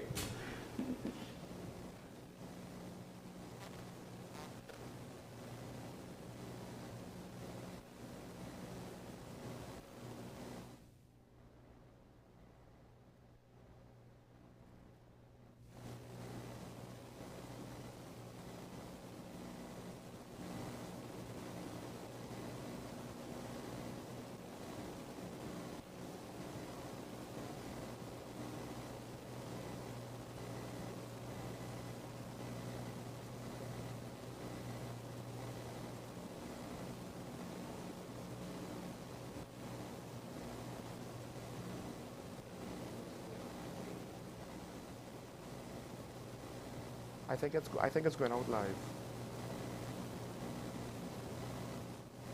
You heard it here first, folks. It's a good win. It's a happy win. Everybody's happy, and I'm just getting reports that Mrs. Prasad-Bissessar is now at the headquarters. So back to you in studio, and you'll come back to me once we can get that on screen. Thanks, Jada. Yeah, Karen, I just wanted to ask, could it be that the choice of Stuart Young, the potential perception, at least by some, that she was in the interest of big business and not necessarily for the people, not necessarily for good governance, right? And his political inexperience at times showing both in the campaign, but I would argue that's what Dr. Sheikh Mohammed basically was saying that he was seeing. His political inexperience, not ready for that platform. Yes. It did show just now. It just showed just now. Yes, exactly. That's correct. You know what it was very sad to look at? A picture speaks 1,000 words. And he stood up there like his father was standing up over him, looming over him, and he was mimicking all the words that his father said to say, and then his father stood up and said, okay, you need to shut up now, I'm going to take over. That is how it came across, and that is the problem with him. He was selected, not elected. He was not the chosen from the people and from the base of the PNM. And another thing I find is really, I mean, they've got to be, you know, they have to be, no, it's not arrogance beyond, no, not just clueless. What they're spinning, Tone deaf. Huh? Tone deaf. Yeah, but not tone deaf, they must be not seen either. Emotionally inept. No. Why I'm quite serious about this. I have spoken many times on your show, Sean, about the fact that they have not delivered. And they have to stand up and have the temerity to talk about, I hope they can deliver. The National Statistical Institute, the Trinidad and Tobago Revenue Authority, the campaign financing legislation, the Economic Advisory Board that fell apart in two twos, the Trinidad and Tobago Revenue Authority. From 2016, the Dragonfield, they start talking about Dragonfield since 2016. When they gave their first budget in October 2016. Property tax. Property tax. I have to say that they are really, out of place to stand up on a stage and say, or wherever they were on the podium, to say that empty promises, they are empty promises. We have UNC now where maybe this is the victory speech.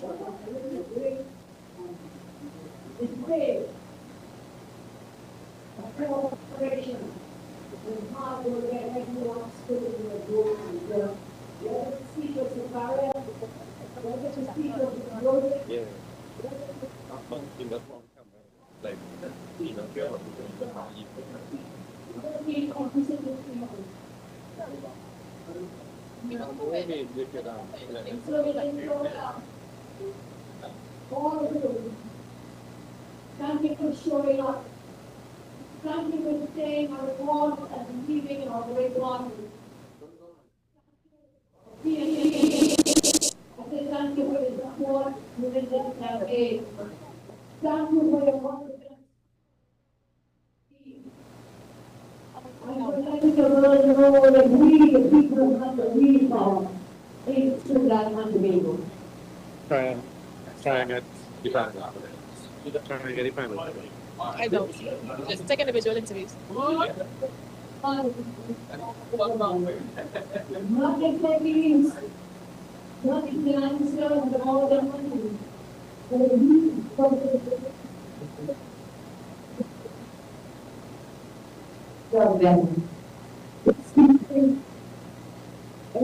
The senior citizens to give their pensions. Don't bring the proper servants to get their rightful salary.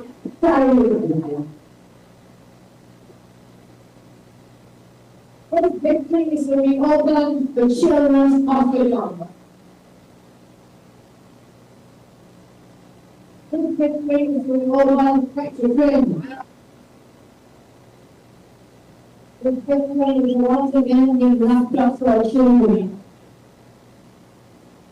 This victory is to create over 50,000 jobs.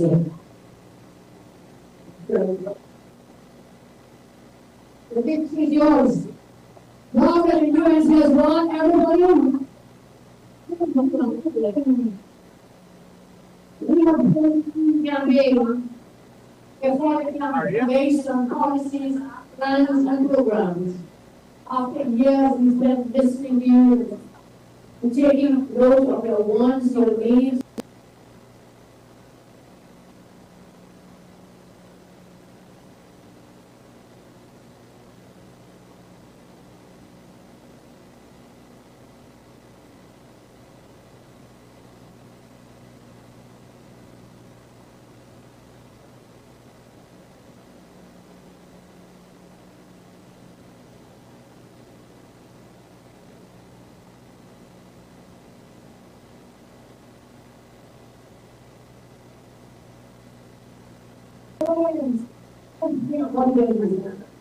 We will all in the government together. You will now have a prime minister who cares. The prime minister will love you. The prime minister will. I saw. I think Barry. I think Barry something. We are given. Everybody out We have been next to the people, send them the money. For the people, by the people.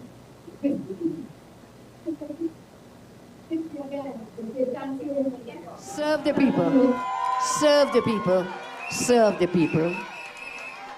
You have an elected people-centered government for the people, by the people, and with the people.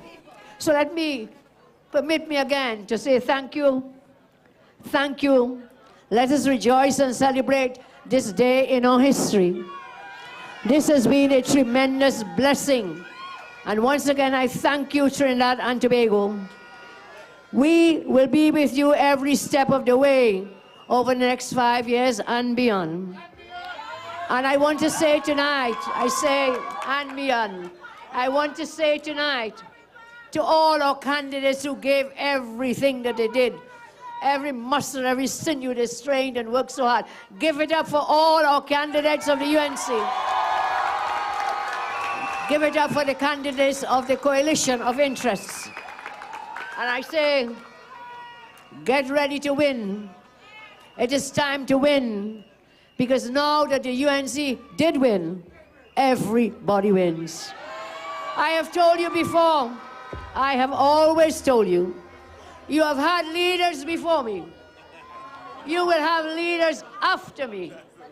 But I know you will never, ever have a leader who loves you as much as I do. May the good Lord continue to bless and keep each and every one of you. I thank you. Thank you. God bless.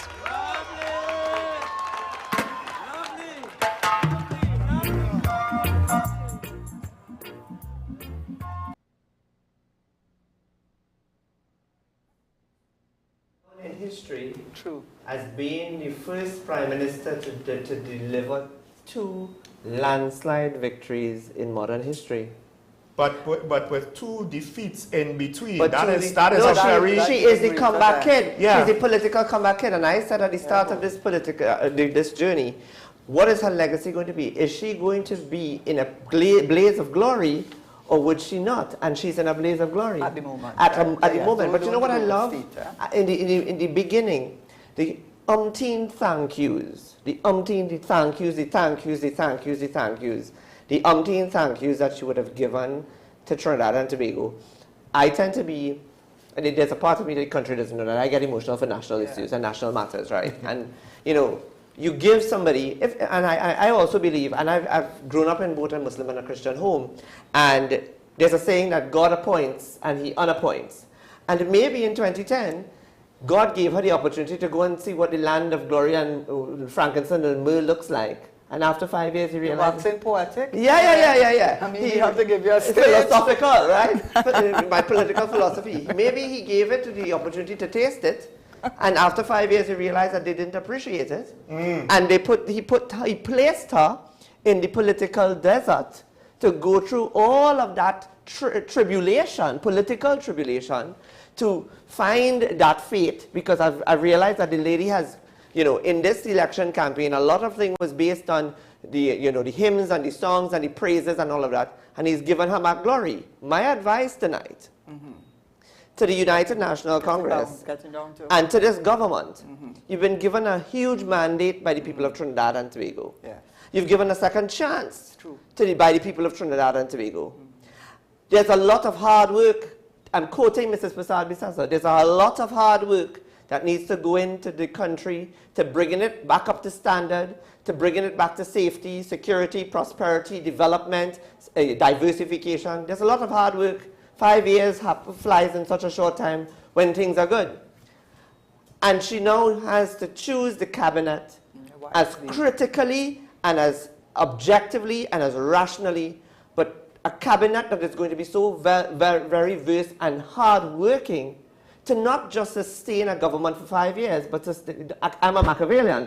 So you've attained power, sustain that power beyond 2020, 2030. And the work... With good work. With good work, with dedication, with discipline. And also make sure that she, without thinking about everybody, no. She has to make sure that what she translated to everybody wins, she has to be real, because there were times when that did not appear to be so. Agreed. Right? They did not appear to be so. So this is her opportunity to redeem herself. So let me just say, first of all, congratulations to Mrs. Prasad. Yes, congratulations. Right? Congratulations. Because I have to say that. Congratulations to her on this tremendous election victory. I want to also give a big shout out to Ernesto Kiza, who contested. Of course, he was a member of my executive, but had to resign. Had to resign because he contested as a UNC. He couldn't do both. Yes. And he won point. No. We are very clear, because I could say not all the UNC's policies coincide with ours, and therefore a coalition with us would have been problematic. But let me congratulate Ernesto. He ran a very good campaign, and the team down there, many of whom were our people as well. So let me congratulate him. And to say that the managing of expectations, which is where Karen was going, and the management of expectations now is absolutely crucial, because a lot was put out there in terms of what everybody would win. and not everybody can't win everything at the same time. And therefore, how that process is managed, and yes, the choice of cabinet members is also going to be crucial in terms of people's trust and confidence going forward, because one person, the Prime Minister, can't do it by herself. So there are a lot of things that are going to have to take place to make sure, and as I said, the challenge really is now for Mrs. Prasad, so having this large majority and mandate, how is she going to use that to bring about some significant change? Not only change on the margins. The change on the margins are easy, you know. Yeah. The baby grant, this, that, those are easy. The harder ones now are how you're going to deal with the more intractable problems of our society, which have existed post-independence, given the fact that we are operating essentially the old colonial state and the old colonial economic system. And unless those things are tackled fundamentally, then people are going to get disillusioned going forward. And that is going to be a real challenge. We wait to see how that happens. The one thing I want to say is, a lot of my criticism for both the PNM and the UNC in the last 4 years that I've been on Talking Point is communication, accountability. How do you manage the expectations? Just by how you communicate them. That was one of these situations. Dragon didn't have to be the be-all and end-all, but it wasn't the opposition that somehow fooled us to make us think that it was the PNM that did it themselves, right? And it wasn't the first time that they did it, right? They did it from the very beginning. So I just hope that the UNC, now that you have this opportunity, don't just do the usual, don't do business as usual, which is the temptation, which is the easy thing, but work on your communication of how you deliver, not just implement things, but how you communicate that implementation. That's very important, the implementation part. Well, I don't know if you want to just give Mr. Williams 30 seconds. But certainly, more than that, if it's necessary, Mr. Williams, go ahead. Sure, definitely. And I endorse the fact that now the work now start, definitely, because throughout the campaign, there's a lot of things that when UNC wins, the people wins. And I take note of some of those stuff, and I know they will have some effect on us here in Tobago. So I'm looking forward, and I'm definitely going to be holding the administration responsible for it. So I'm looking forward to see her government, her cabinet, and her elected members, and then we will start the conversation from there, because there's going to be a lot of moving parts. And it definitely can't sit down and wait, because everybody wants everything to happen now. So I know it's going to be a real tough time for her, knowing that the resources are not the way that we all expect it to be. Looking at the tariff, looking at the oil, the dragon gas, and the gas, what's happening in that space, and I know it's going to be a really challenging time for them. But they said that they can do it, so we look forward to that. I just want to Thank you very much, sir. I just want to say one thing. I hope that she does not spend a lot of time either through the Minister of Finance, whoever is appointed, or herself, talking about all things that what they met with the PNM and what. Oh gosh, we don't need to hear. No. I'm just saying we can't, because it's almost as if you can't move forward. You're looking backwards, and we want to hear something. We understand the situation. It's been exposed so much about. That's why they lost. So we need to hear some positive. What's the idea moving forward? Positive. No, but I would say so. I agree with you on that. I 100% agree with you. Because you know why Colin Imbert spent nearly 3-4 budgets doing the back same to back. thing. Every time you had to hear about how terrible they were. How terrible. I think it's just too much for people to take. It's important. No, in just one line, I think it's important for her to tell us when she gets in there what she meets. Well, yes. We need to know. Yes, we are not. But then what she's going to do moving what she's going, but we don't need to be looking in the rearview mirror, as Pandy says. My sense is that it's going to be a clean book, won't you say, David, given what the outgoing administration now had said about what they did, how they had to make changes, how they had to rip the carpet up and start over in a lot of cases. Yeah, and Karen is right. The PNM, one of their mistakes was it was over there. Always harping on even in this election campaign. Oh, yes. The campaign was focused a lot on the bad things that the UNC did between 2010 and 2015, and that was another fundamental error, because that's not what people wanted to hear.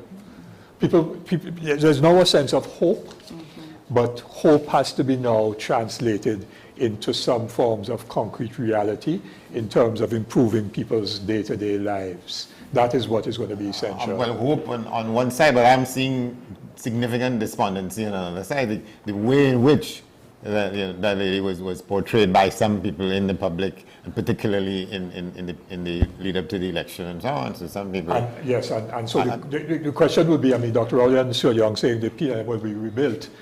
It doesn't necessarily mean that it will happen that easily this time around. Or quickly.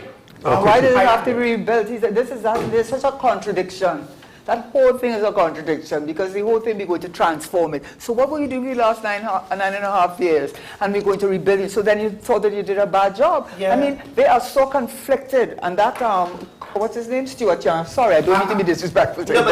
Maybe it's a Freudian slip with me. But you know, go ahead. Sorry, I was going to say, all my criticisms for the UNC and its leader, I do wonder if that lulled the PNM for a false sense of security. Well, he suffered from the Kamala Harris effect and the Liz Truss effect. He was both. He got both. The shortest serving prime minister in our history. Is he going to get the pension? Of course. Yes. Is he going to get the pension? Legally, yes. Yes, legally, not morally. Yeah. Well, he said in politics as a morality. Let's not bring the SRC into Andy.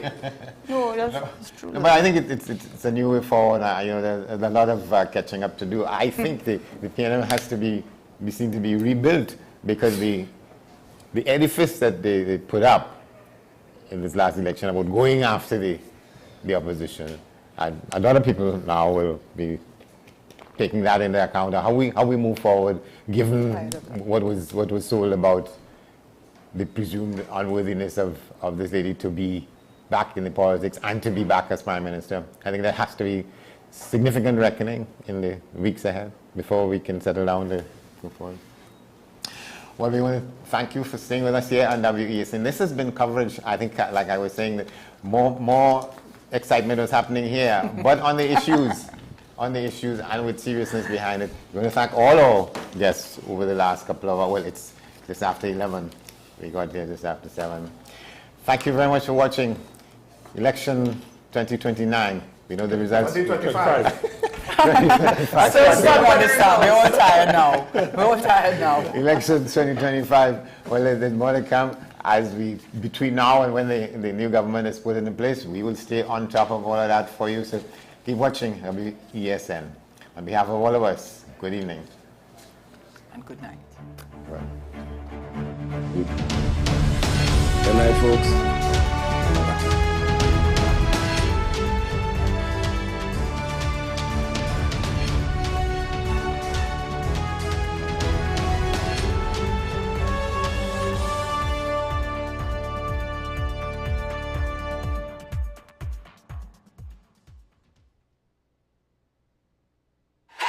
FanZone, your reliable, authentic supplier, has just gotten better. You can now visit our website www.fanzonett.com for your authentic wear and collectibles. The only place where you can use both your Visa debit and credit cards. Visit our website fanzonett.com to make your purchase today.